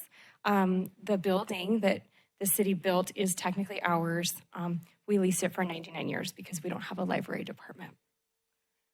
So the specific policy that was attached to your report did not change at all in the past year. It was published June 20th of last year and is the same that was in the packet. It was developed based on research, the original requests for transparency, standardization, best practices in municipal leasing. Municipal leases are very common. However, policies around it are not as common. Oceanside, the city of Monterey, and the city of San Francisco do have policies. Our neighboring areas don't. Watsonville has a number of leases. They don't have a policy. A lot of cities have full property management offices. We don't have that. We just have me. So a policy would be helpful. The draft does include special provisions for working with a nonprofit or another public agency. And if a lease were to come after a major investment, or also if the property in question directly is attached to a commercial property. For example, the patio that I mentioned earlier. So key points that we're looking for feedback on is if you were to agree that an RFP process is the best way generally to go, how often would we be going out into that process? Every 5 years, 8 years, 10 years? Those are just options. That's what we're here to hear from you about. Like I mentioned, the policy includes language indicating that we could negotiate directly with nonprofits, public agencies. The recommendation is for fair market value and terms. rent escalation, insurance, maintenance requirements. That's pretty standard. So, and we do have that generally in our leases now, but just to maintain that sort of language. Again, I mentioned we're hoping for direction on the duration of a typical lease, and also, as I mentioned, if there was a threshold for direct negotiation because of a capital investment, how big of a capital investment means we should just directly negotiate. So, for example, 1 million or more, again, up to you, not me. The draft policy does include exceptions for a purpose-built facility and structures, like I said, that are tied to a private commercial property. Those are just 2 examples. We could add more exceptions, but that is already in that draft. Oversight and accountability. This is also fairly typical, maybe an annual report to council from the city manager's office that kind of reviews how our leases have gone for the year, any kind of compliance or issues that should be reported, and status of our property. This got brought up a year ago. We have our outdoor dining program, which I'll just note is coming to an expiration at the end of the summer, and it will be returning to you in the fall. But if there were to be a cycle of a typical lease length, having these outdoor dining permits be on a similar cycle was important to council, and that's certainly something that could be included in that program update in November. So our recommended action is to provide staff with direction on the 2 elements in particular on the screen and anything else. Any feedback at all on the policy? I'm here for any questions. Thank you. Thank you. Do you want to start questions? I don't have any questions at this time. I'll save mine for discussion. Thank you. Questions? Yes, I do. First, apologize for the directness of the question, but I think it might just help clarify comments that I've heard from the community for last week. So first thing, could you just, or the city just describe also why we are having a city council meeting tonight in July, the history of like a different start time than regular start time? Oh, I can actually. So typically, and Jamie, correct me, this is the last meeting of the year where you can adopt the budget. Generally, the last meeting before we go on summer break, our typical break of 1 meeting a month, right? And we've also had a lot of feedback in past years of having our staff be able to attend these meetings since they work here and we do a lot to prepare for the meetings. It's wonderful for them to be able to attend. It's often a very full agenda. So I believe the last 3, if not 4 years, the meeting in June, the second meeting in June has started earlier than our normal 6, and it of course is agendized in that manner. Does that answer your question? Absolutely. The next one, can you maybe just step back again and just provide a background on how we got to this, to have this agenda item put before us tonight? I saw that you said it was a year ago. Maybe just refresh that for everybody exactly. I'll bring it up just so you can see. Absolutely. Thank you. So yes, so more than a year ago, it was a council goal to have this type of a policy brought forward. And the draft policy and staff report were published in June of 2025. During the June meeting, council voted to continue the item. And on April 23rd, I believe it was, when you discussed the Wharf Master Plan, we were requested to bring back a draft leasing policy. So here I am. Okay. And it was at the original date, it was just set for a future meeting, and then it was asked. There was no date provided by council.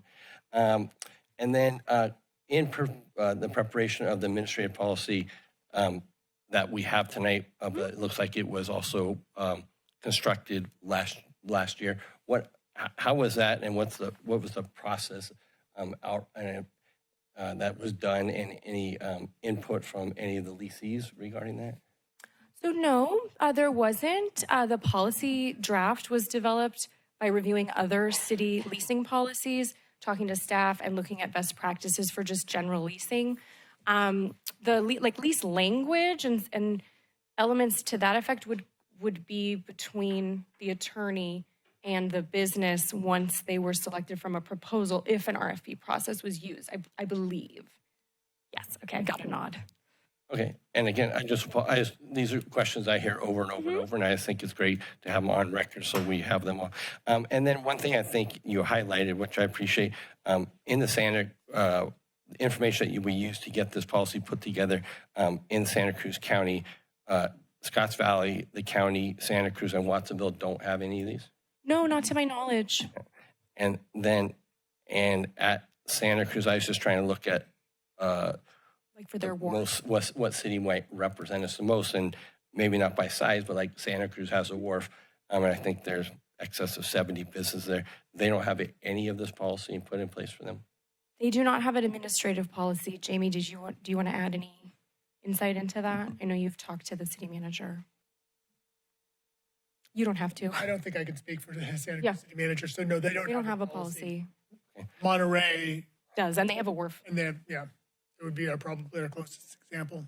And I read through when we talked about the thing. It really started to reflect on 2 leases, but the Brit was connected because of city property, but it was connected to a commercial piece of property, so it was viewed a little bit of a different twist. Is that correct? So the specific leases are not at all mentioned or in the policy at all. Those are just 3 that we have. You're correct. There was a provision that could be removed from the draft that just acknowledges the fact that if you're leasing property that's directly connected to commercial business, it could be like awkward if someone's leasing that for a different type of business.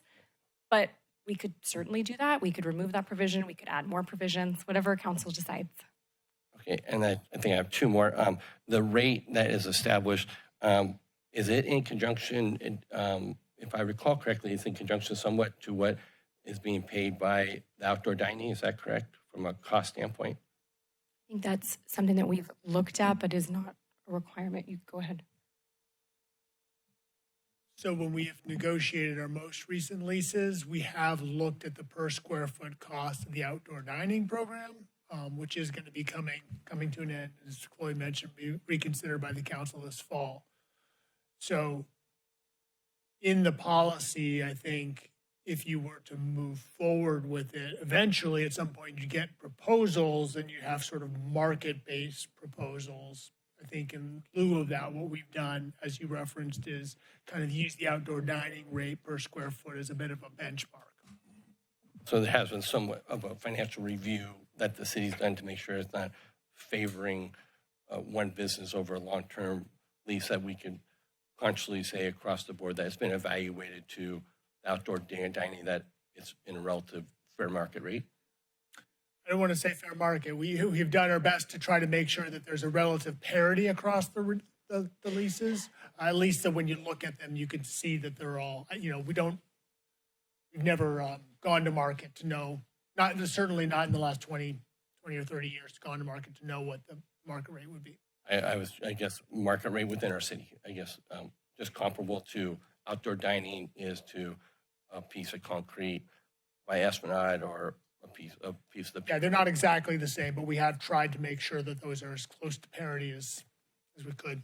Okay, and then just to confirm again, I think we're all aware of it, just future projects right now, we do have an RFP out for the wharf long-term master plan that we're looking at, and we're also entering into a design phase to look at the revision of the Esplanade Park, right, at that time. Okay, that's all my questions, and thank you for that right now. Questions? Yeah, I have just one. I enjoyed the presentation and the slide you had. I think it was the first one where you talked about how this was not going to affect the 3 businesses that we've been talking about. Did we go out ahead of this and explain that to the businesses? Did we do any reaching out to them? I notified them of the item and provided a direct link to the staff report. I think there was a lot of stuff going on in the community thinking that we were like targeting them specifically for something. I know. Yeah, so I just wanted to put that out there. I don't have any other questions. Thank you. So can I ask, when did we notify them? When the agenda was published. So we didn't have any discussions with the businesses prior to this item being put on an agenda and published? Not specifically about a lease policy, but as we've said, it's been on an agenda before. But no, I mean, not not about a draft policy. No, I'm just curious. Yeah. Thank you. Thank you for the presentation, Chloe. I'm just curious about what our balance is for the wharf maintenance fund. That's a great question. I'm seeing a hand gesture that is a zero. What is the cost of maintenance of the wharf on a month-to-month basis? I don't know personally, but I think Jim might. Director Malberg. Sorry to call you out.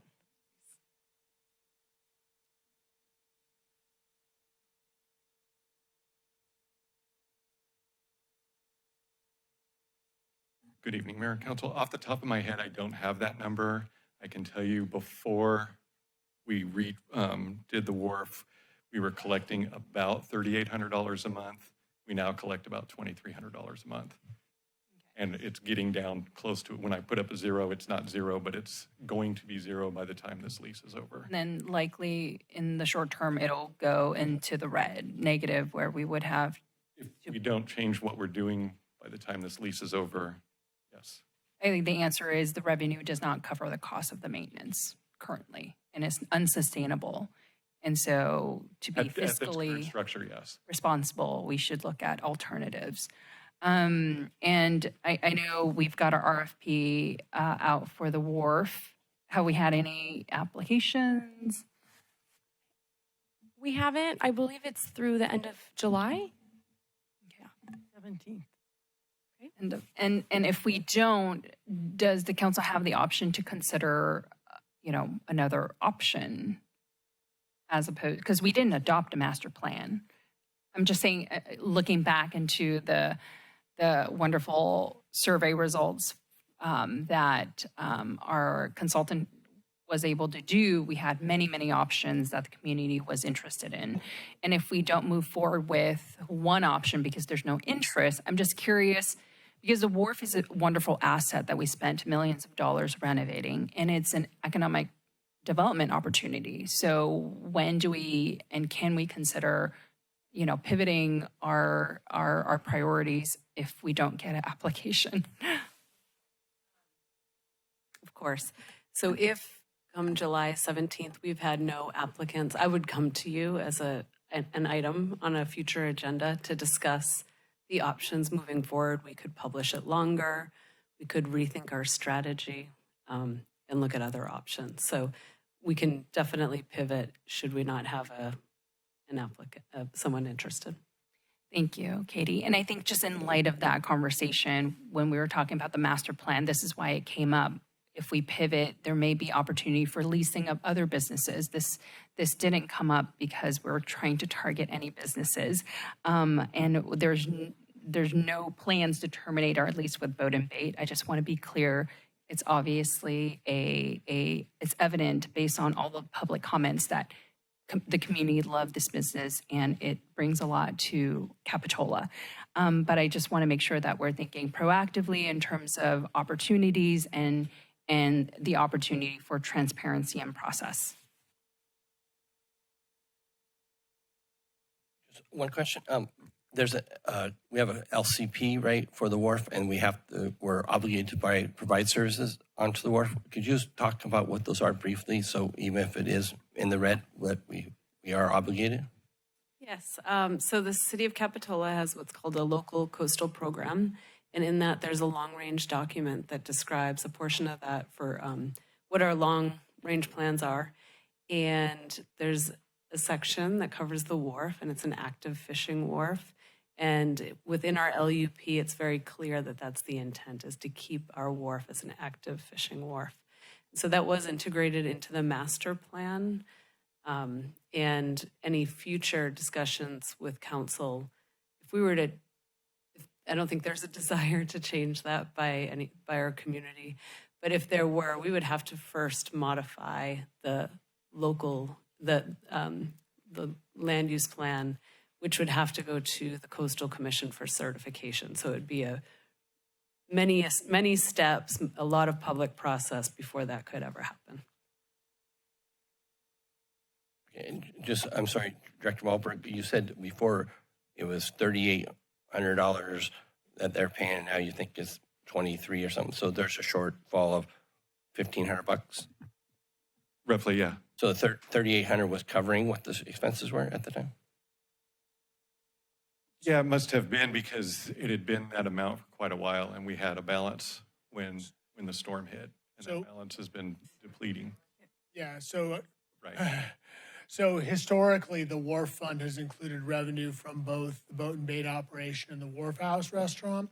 And in general, those funds covered the operations and maintenance of the wharf, plus a little bit extra.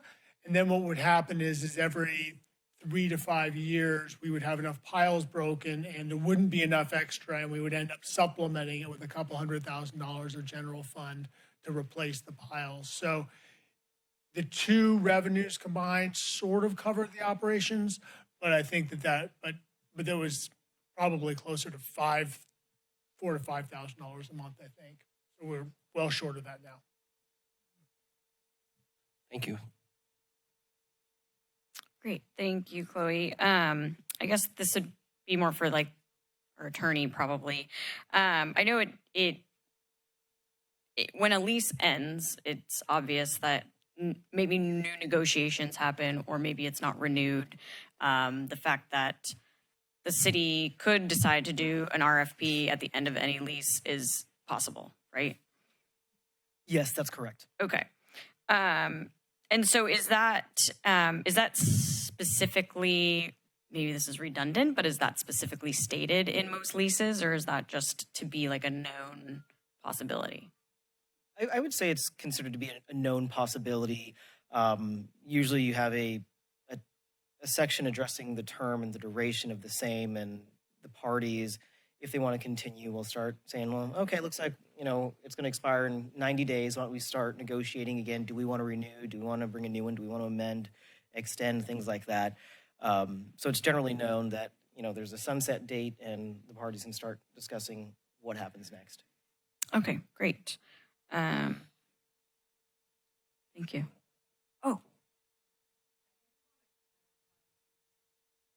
I just wanted to clarify, there was discussion of our outdoor dining program, and that we'll be bringing it back to you to extend the outdoor dining permit. I just want to make it really clear that it's not coming to a definite end. You'll review it to see if it's been in compliance. After 3 years, the Coastal Commission said that we have to bring it back to the City Council, and then you can do an extension for up to 5 years. great. And then I guess, would the Coastal Commission be involved in updating a policy for RFPs? No. Okay, That's separate. just curious. Thank you. Those are my questions. Any other follow-ups? Okay, let's go to public comment. I'm gonna be I got to talk to Doug, sorry. Okay, so I have seen and commented on the changes in community interaction with city staff over the past several years. The introduction of this policy continues a trend that is very disturbing to me in that it advances the distance between the city and its community. This can be seen in the letter requesting that the BIA be involved in the discussions, and it's really surprising to me that that hasn't happened over the course of the last year.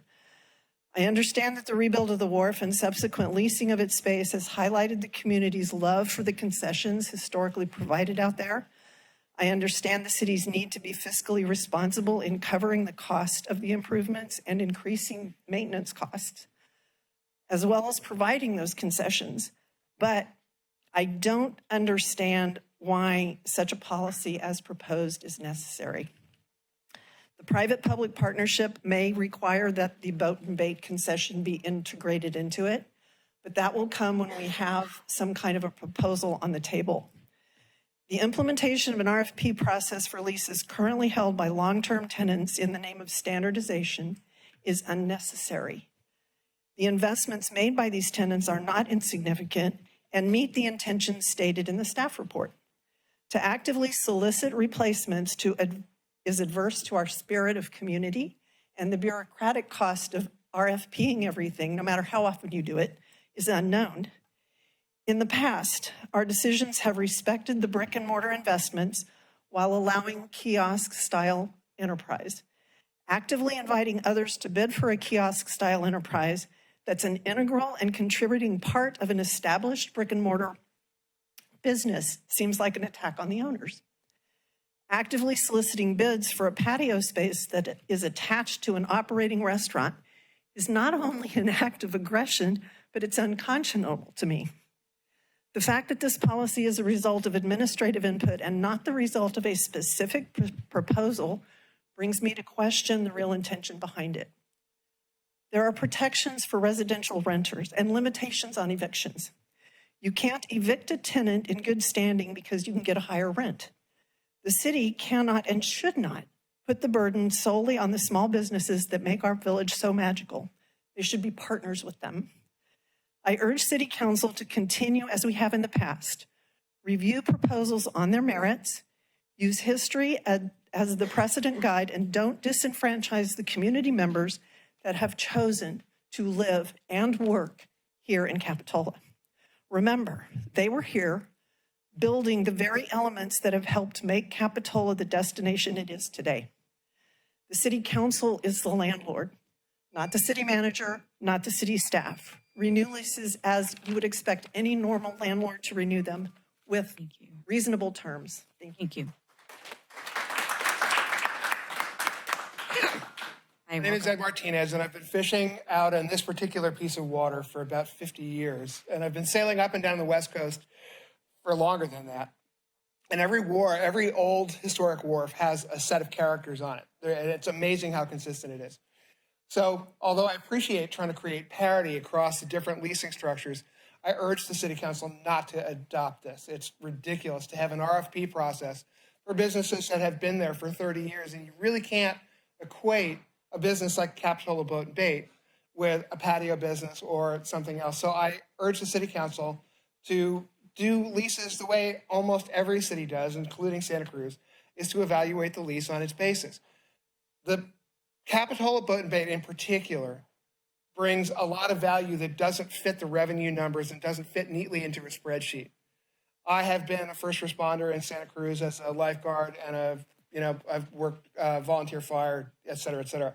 It takes 20 minutes to get a rescue boat from the Santa Cruz Harbor to this part of the area. 20 minutes if we're lucky. Having a group of really qualified water people on the Capitola Boat and Bait lowers your risk profile by a lot because they can put a boat in the water in 3 minutes. That's a huge deal if you're rescue, if you're fire. And then a business like Capitola Boat and Bait that has generational contact with all of these agencies, fire, rescue, political, all of the work that went into creating relationships with those agencies speeds up rescue processes and makes the wharf a safer place. Every year we have people jumping off the wharf. Every year we have, rescues or people getting sucked into currents. I've performed rescues out there many times myself, okay?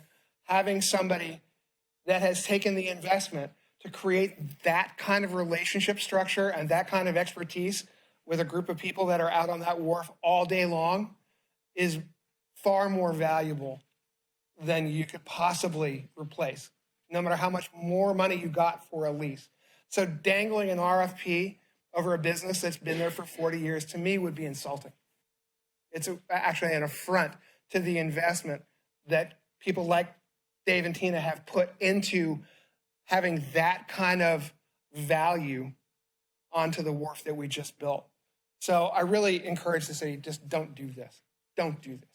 Having the RFPs dangled over people's head that have been there for generations is not necessary. You evaluate the leases that you make on their merits on a case-by-case basis. And just try and figure out a way to make the Capitola Boat and Bait work, because it does work. It works for the city, it works for rescue, it works for police, it works for fire, and it works for all of the people that go out and use that resource on a regular basis. Thank you. Hi, welcome. Thank you, Mayor Morgan, council members. Heidi Kellison. I live in Capitola. 4 o'clock. This is a tradition, as we've learned tonight. And I want to emphasize the point, as we've learned tonight. So apologies, Chloe, love you. But the point being The public does not pay attention to these nuances and the traditions. The public pays attention to things that are predictable, and your schedule is typically at 6 o'clock. When you're dealing with small businesses in particular that set their schedules weeks in advance and have to fill holes, and these are small businesses, more micro businesses, what we're dealing with. So at the hour of 7:30, when this public comment started, that's 3.5 hours where they could have been doing things to make their businesses survive, and some of them had to leave. So the very point of a council meeting is for the public to be able to participate in the decision-making of government, and now that has been eliminated tonight. I don't think this has been a very outstanding night. Thank you. Hi, welcome. Good evening, Mayor and members of City Council. My name is Tina, and together with my family, we are the proud owners of Capitola Boat and Bait. For years, this business has been our life, our livelihood, and our way of giving back to the community we love. Tonight, I stand before you with a heavy heart to ask you not to issue a request for proposal that could take our business away from us and from Capitola. This generational family business that has weathered many storms, literally and figuratively. In 2023, the devastating storm nearly destroyed everything we had built. Our business was left in ruins. Our employees were suddenly without work and income. We had no revenue coming in. We refused to abandon our team. We organized raffles, sold hot dogs and hamburgers, and hosted spaghetti dinner and auction, and worked with other local businesses to gather prizes to support our employees. My family and I went without income ourselves just to keep our people afloat. That is what this business stands for. Even after that, in 2025, when the storms happened last December, it hit us hard again. It knocked out our crane. We put $10,000 of our own money to buy a new hoist. This was not an easy decision to make, but we made them because Capitola Boat and Bait is more than just a building with boats. This is our home. This is our place where our youngest child learned to walk, right there on the wharf. This is where memories are made every single day for our family, local residents, and visitors across the country and the world who come to rent our boats to experience Capitola waters. Beyond our survival, we have always turned outward to serve the community. Every year, we host a community Thanksgiving dinner that welcomes anyone spending the holidays alone or visitors who want to join us. With community help and donations, we provide approximately 7 turkeys, 4 hams with all the fixings. We even hosted a couple from Japan for their first Thanksgiving meal, and they enjoyed it very much. We serve hundreds of people each year with open hearts. This last Christmas, we organized the Angel Tree program through Twin Lakes Church, providing gifts to children in need. We also support the local fishing derby that Capitola puts on, and we donate the prizes for the derby. We provide meaningful work experience for local youth in a real boating maritime environment.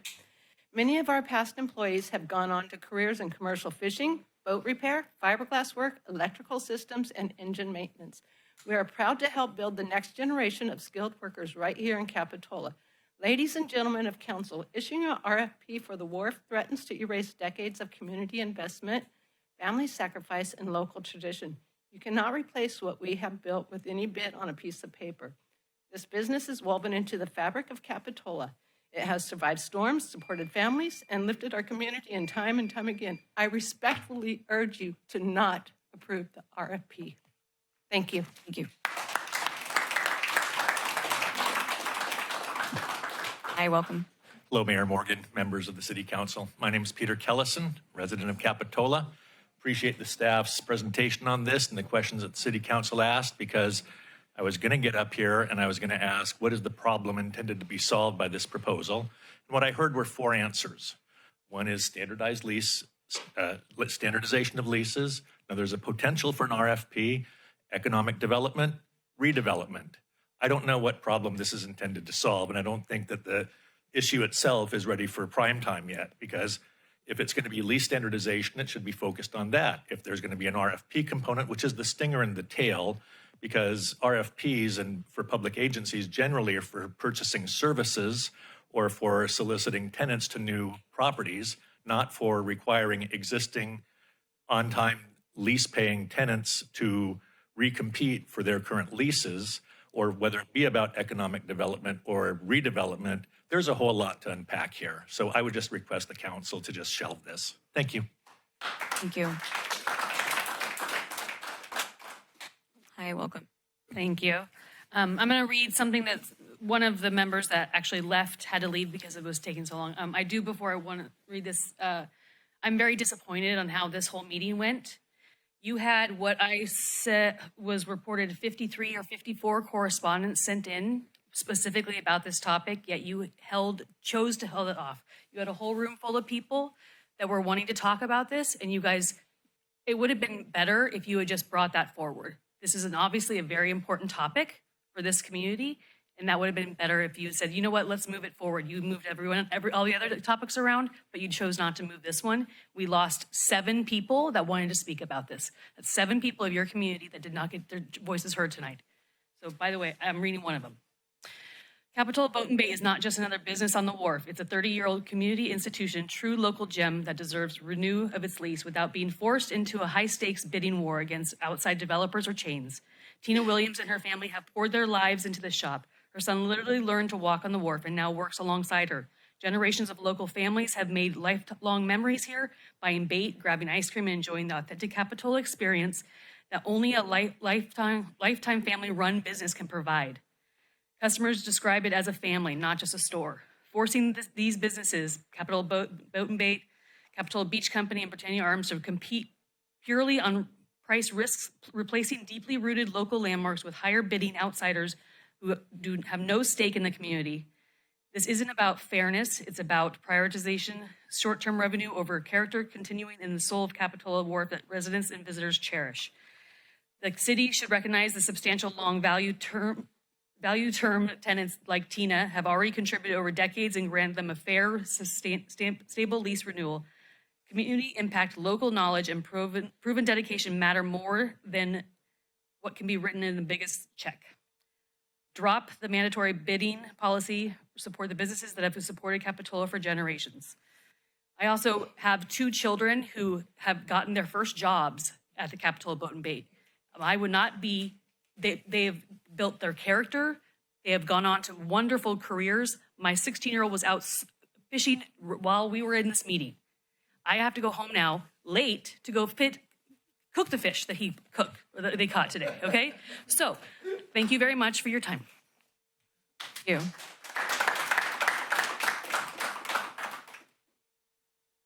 Hi, welcome.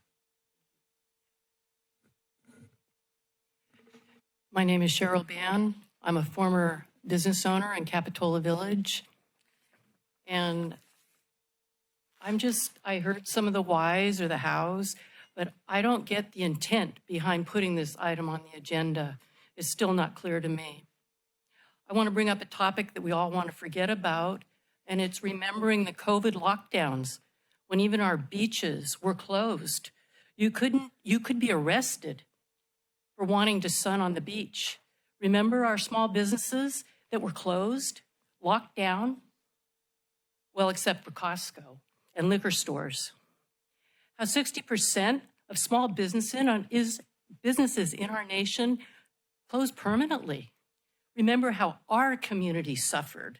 The food distribution centers. Remember the closed signs on our businesses. Then the rallying cries, where we were to support our businesses and each other. Now remember today, the strength of the businesses that are still standing today in our city, that have endured these confusing lockdown mandates. Many are still struggling from the COVID lockdowns. And then there's the storms, the wharf broken and damaged businesses.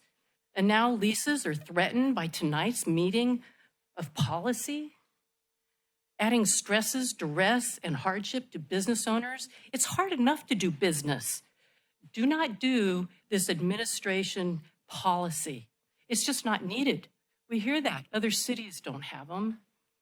You want to talk about fair? Talk to small business owners who did not sell liquor during COVID lockdowns. This council, please support our local businesses. Remember, Trusted businesses are an asset to this community. If it's financial, find other ways. Make rules reasonable, doable. Remember the unseen value in these beloved businesses, their services they can provide, the enjoyment, bringing economic stimulation to Capitola. They serve the locals and tourists alike, immense goodwill. Remember the COVID lockdowns, the storms, and maybe facing another super El Nino this year. Pledge your support for businesses, really support them. Instead of giving incentives to big developers, give to the local businesses. Businesses rising from ashes and from floodwaters, help our businesses thrive. And thank you, Boat and Bait, for being such a part of our community, the essence of community giving.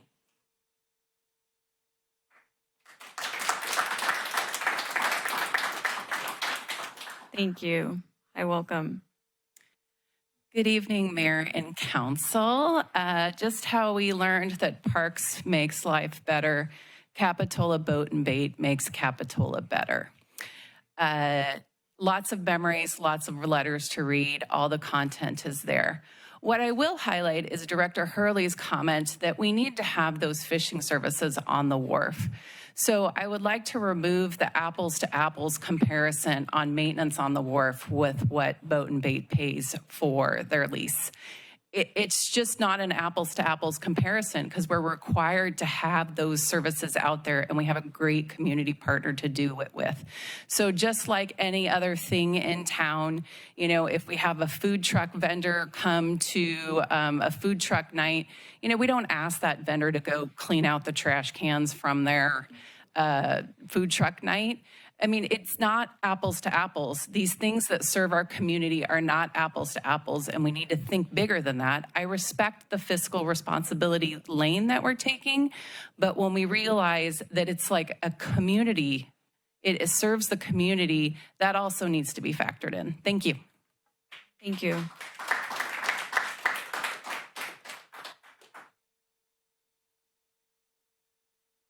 Welcome.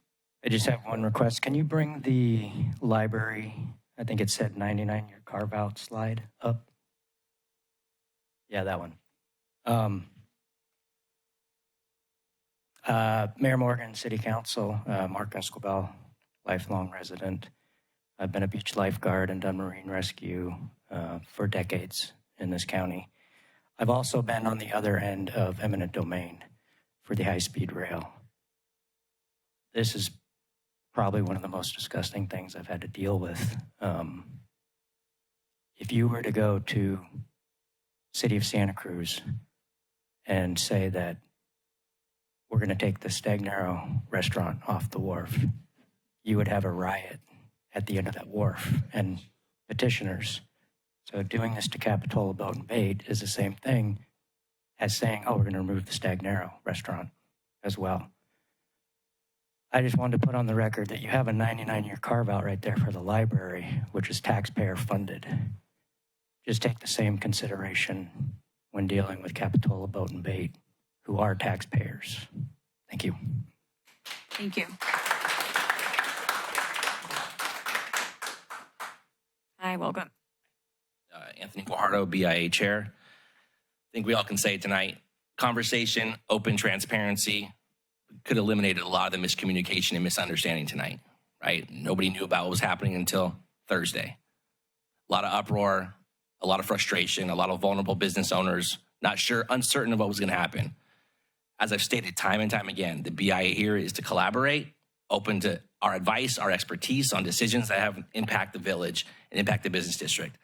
You have landlords, you have business owners, you have people with so much experience in a lot of these items. We can offer the advice and help. We want to work together to make sure these things work in the right capacity. And we're here just to help. So conversation, open governance could eliminate a lot of the problems that we had tonight and the misunderstandings and put a lot of people at ease. Thank you. Hi, welcome. Well, good evening, Mayor and Council. Kevin McGuire, lifelong resident. One of my first jobs over 30 years ago was at the Boat and Bait, so I know that place well. You know, setting up boats and cleaning out boats, and you know, it's just been a pillar of the community. And just, I think what they bring, what Capitola Beach Company brings, what Britannia Arms brings. I know I come here, at least once or twice a month to sit on the patio, have a meal, watch my kids out there play, So there is a bigger economic benefit that these people have invested in the communities, the connections they've made, that you can't measure on the dollars that they're paying in a lease. And so, Capitola Beach Company, every month they organize a beach cleanup. They're volunteering in the community. They're giving back. They're employing, me as a kid. My son works locally, so there is a lot more that they give back, and that should be considered for these good tenants and what they do for the city and what they mean to us. So please consider that and get rid of this RFP. Thank you. Thank you. Hi, welcome. Hello, Teresa Green. I just want to go back to an earlier point. We have 3 businesses here that we're talking about. I don't see a purpose in an RFP process at all. I have experience with RFPs. They go out, you spend a lot of money to make the forms and get them in, and then they're evaluated. They go to the highest bidder or the lowest bidder, whichever you're going for. The case I had, they went to the lowest bidder. Our contract was lost. 2 years later, they're back begging us to come back because the person they chose didn't fill the need. This community has businesses that fill the need. Don't blow it. Thank you. Hi, welcome. I agree with what Teresa said, but I'm a little concerned about a few other things. One is the purpose of an RSP is to get the city more money, right? The purpose of raising all the event fees is to get the city more money, okay? So you got money, you give it to a playground, you give it to other things. You don't give it to the police department that needs it. I really feel currently that the city is not using its money where it needs to be. Don't try to put it on the back of the community to fill your buckets. The point is we need better money for our police department. That's the number one thing. We don't need new playgrounds. We've got them. We just put one in at Jade Street. We need to keep our small businesses. There's what keeps us thriving as a community. That's what our community is built on. We don't need to pressure them into thinking they're going to lose their businesses. I'm sorry, but I think the city, specifically one person, he knows who he is making the wrong decisions when it comes to where our budget money needs to go. Thank you. Thank you. Anyone else wish to speak? Seeing none, we can come back for deliberation. Start down there. Well, I have to say I agree with the member of the audience who said this is not a golden night for the city of Capitola. I personally think that trying to adopt an administrative policy to regulate 3 businesses where only 2 of them actually have leases. I think the Brit may be on a month-to-month lease is what the slide said. It's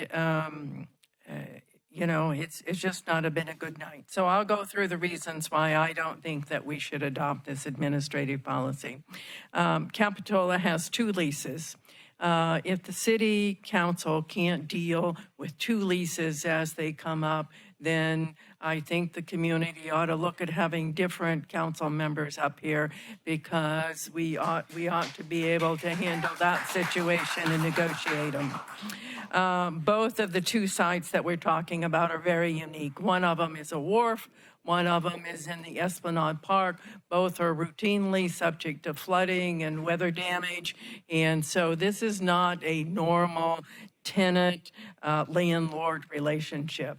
For me, these relationships with these 2 particular businesses have always been more like partnerships with them because both of them provide unique services to the people who come to visit Capitola that no one else provides.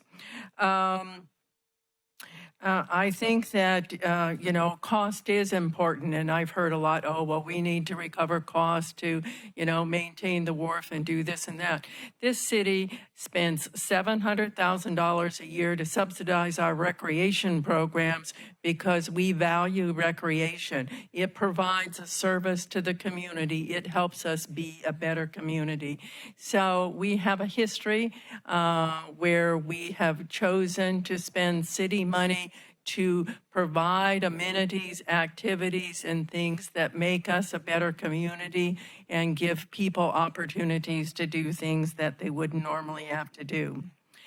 More importantly, we have complete authority. If we have a bad tenant in one of these leases or someone's not paying the rent, we have all the authority to go after those tenants, to not let them not renew their lease, to, at that point, look at going out and having an RFP. But to say that we need to standardize it for, these two unique properties just makes absolutely no sense to me whatsoever. I'm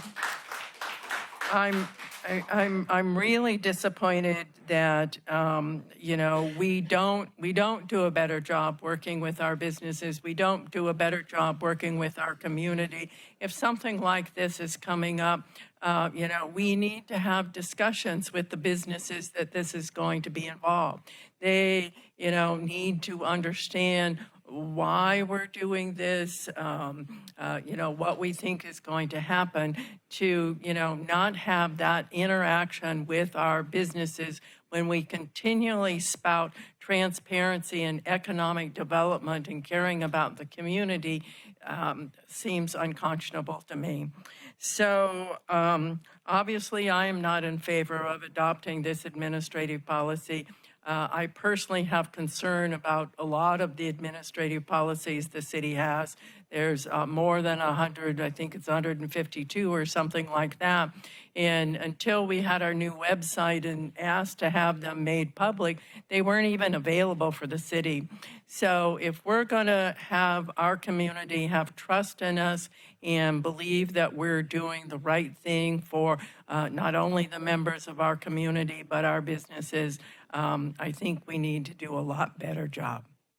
Thank you. Thank you.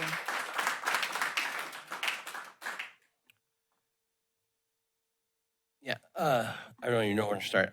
This council has been challenged through resignations. We have been challenged through housing issues that has been very divisive, divisive. We have been through rail trail debates and everything, and this item here tonight just absolutely just looks like it's a self-inflicted topic that I had to just take my comments and write them down. I apologize. I need to just read them off because I don't want to miss them because I think they're so important. First thing, I'd like to talk about the three businesses. We heard a lot about boat and bait. We have two other businesses. So I just want to highlight a couple of things, which I think we all know, but I think is important as we get to this decisions. Boat and bait, they do provide guidance for water safety. They provide a service to our youth to learn how to fish, how to put away your phone, learn how to fish, how to be a part of a community. They also are very active in community events. I'm lucky enough to volunteer on the Capitola Beach Festival event. All we have to do is walk out at the end in September and talk to the boat and bait. They're the first ones donating rods, reels, organizing volunteers, opening up their business early to provide a service at no cost to our city. Let's look at the conditions that they work and they operate out of. They're in a tin shed. A tin shed that was probably purchased, maybe you might be able to buy a nicer one at Home Depot. They have no heat. They have no water. They have no utilities, more or less, okay? They have no running water. When they're really backed up and they're doing great business, we provide them a temporary toilet. If not, they can walk to the end of the wharf and use the toilet down there. Those conditions, and they still want to be partners with us. We're supposed to be landlords. We're providing them the shelter place that I feel is inadequate, and I look forward to the day that that's addressed and taken care of. Next thing, let's just go over to the Capitola Beach Company. Let's look at what they provide. You know, I've been out there many times, and they have opportunity. They're a small business trying to make money. They will stop renting out their equipment because of safety. You could say, oh, rent as much equipment as you need. It doesn't matter what the swell is, you know, what the conditions are. They will shut down their operation. They will encourage people as an extension of lifeguard safety and tell people not to go out. They tell them what the swell is. They tell them when they should come back and look at things and be a safe thing. I also think Mr. McGuire also pointed out, you know, they organize a beach cleanup every month because they care about their community. The beach is not just the beach, it's the village. So you can come down, anybody, on a first Saturday of every month at 9 o'clock, and you can volunteer. But be careful, because as you meet these owners, Tina and Dave, Capitola Beach Company, Matt and Jill, and the Brit, which is Andy City, you too might be able to call them your friend and your partner in what they provide. When we talk about the Brit, let's talk about what the Brit provides to us. The Brit has many of times gone out of the way to have fundraisers, and they will take all of their profits for that night and give back to the wharf, to another business that's on the wharf, to families that are in need. They had fundraisers for Jade Street Park, things that aren't even directly connected to them. They also support and donate, and their sponsor our concerts down on the beach. So in closing, I just wanted to write down these comments and just wanted to read them. And again, I apologize, but I just want to make sure they're very accurately reflected. This discussion is particularly ironic to me. Just this morning, I was with our chief of police, and our economic development director wasn't able to attend because she wasn't feeling well, but we were in a meeting with our Capitola Soquel Chamber of Commerce. We wanted to discuss how we can better support our local businesses, help them succeed, identify additional ways that be stronger partners. That's what our chamber is doing. And then we come here tonight and we have an issue like this and we point out 3 distinct businesses. And it's just ironic that just earlier this morning, we're talking about how we can support business and that. Personally, I donate 100 hours to supporting local business because I believe they are the backbone of our community. To be honest, I find myself asking, how are we even here discussing this issue tonight? As a council, we need to be more thoughtful. We need to be more supportive of our business partners. These businesses have active leases. They pay fair market rate. They create jobs. They give back through community donations. They participate in village cleanups, and they help make Capitola a special place, which we all know it is. I'm disappointed that we're spending time debating this instead of recognizing the tremendous value that these businesses provide. Frankly, I am embarrassed that I'm sitting here this evening and having this conversation. We have to be better. We have to have better discussions about this. Our focus should be in strengthening partnerships with our local business, not creating uncertainties for the very people who invest in our community every day. If we want Capitola to continue to thrive, we must demonstrate that we value the support of our business. And again, I'm sorry, and we need to do better.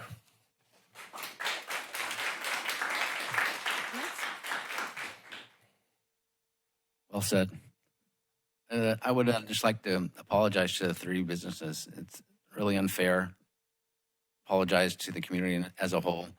It was poorly planned. We made some big mistakes as the city. And we need to own that, and we need to just drop this and not go any further with it. That's all I have.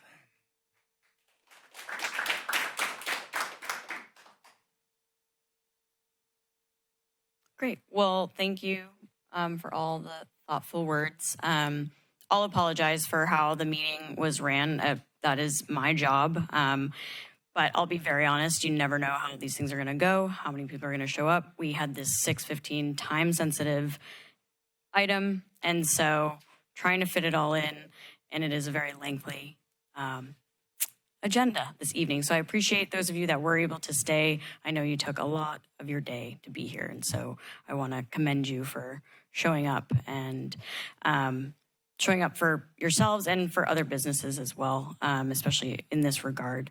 As a supporter of all 3 of the businesses, I'm sorry that it would cause this sort of reaction, and I think we could have done a better job of explaining that for agendizing it, or at least even when it was agendized.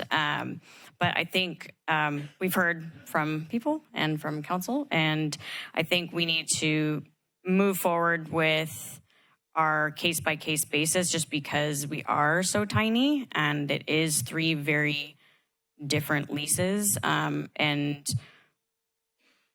we do want to see the wharf thrive. I know people want a restaurant out there. I know people want more activities out there. And what is that going to look like? I don't think we can go to an RFP for that specific area not knowing what we're doing and what is going to be available to us. And I think that that just shows the importance of sort of keeping our dialogue with the leaseholders current the way that it is. So I don't know if we need an action or if we're going to keep things status quo, then we can. I'll make a motion to not move forward with doing an administrative leasing policy. That's it. I'll second that. Okay, motion and a second. May I have a roll call, please? Go ahead. Councilmember Clark? Aye. Councilmember Orbach? Aye. Councilmember Westman? Aye. Vice Mayor Johnson? Aye. Mayor Morgan? Aye, thank you. That passes unanimously. And I would like to say that my comment about this is not a golden night was not a criticism of how the mayor handled the agenda items, because I do understand that, you know, we had to move things around with that 6:15 time. My comment was more general about the whole thing. Well, I appreciate that. That brings us to item 9, which is adjournment. We've got a break. Next regular meeting will be at 6 p.m. Take care of yourself and others.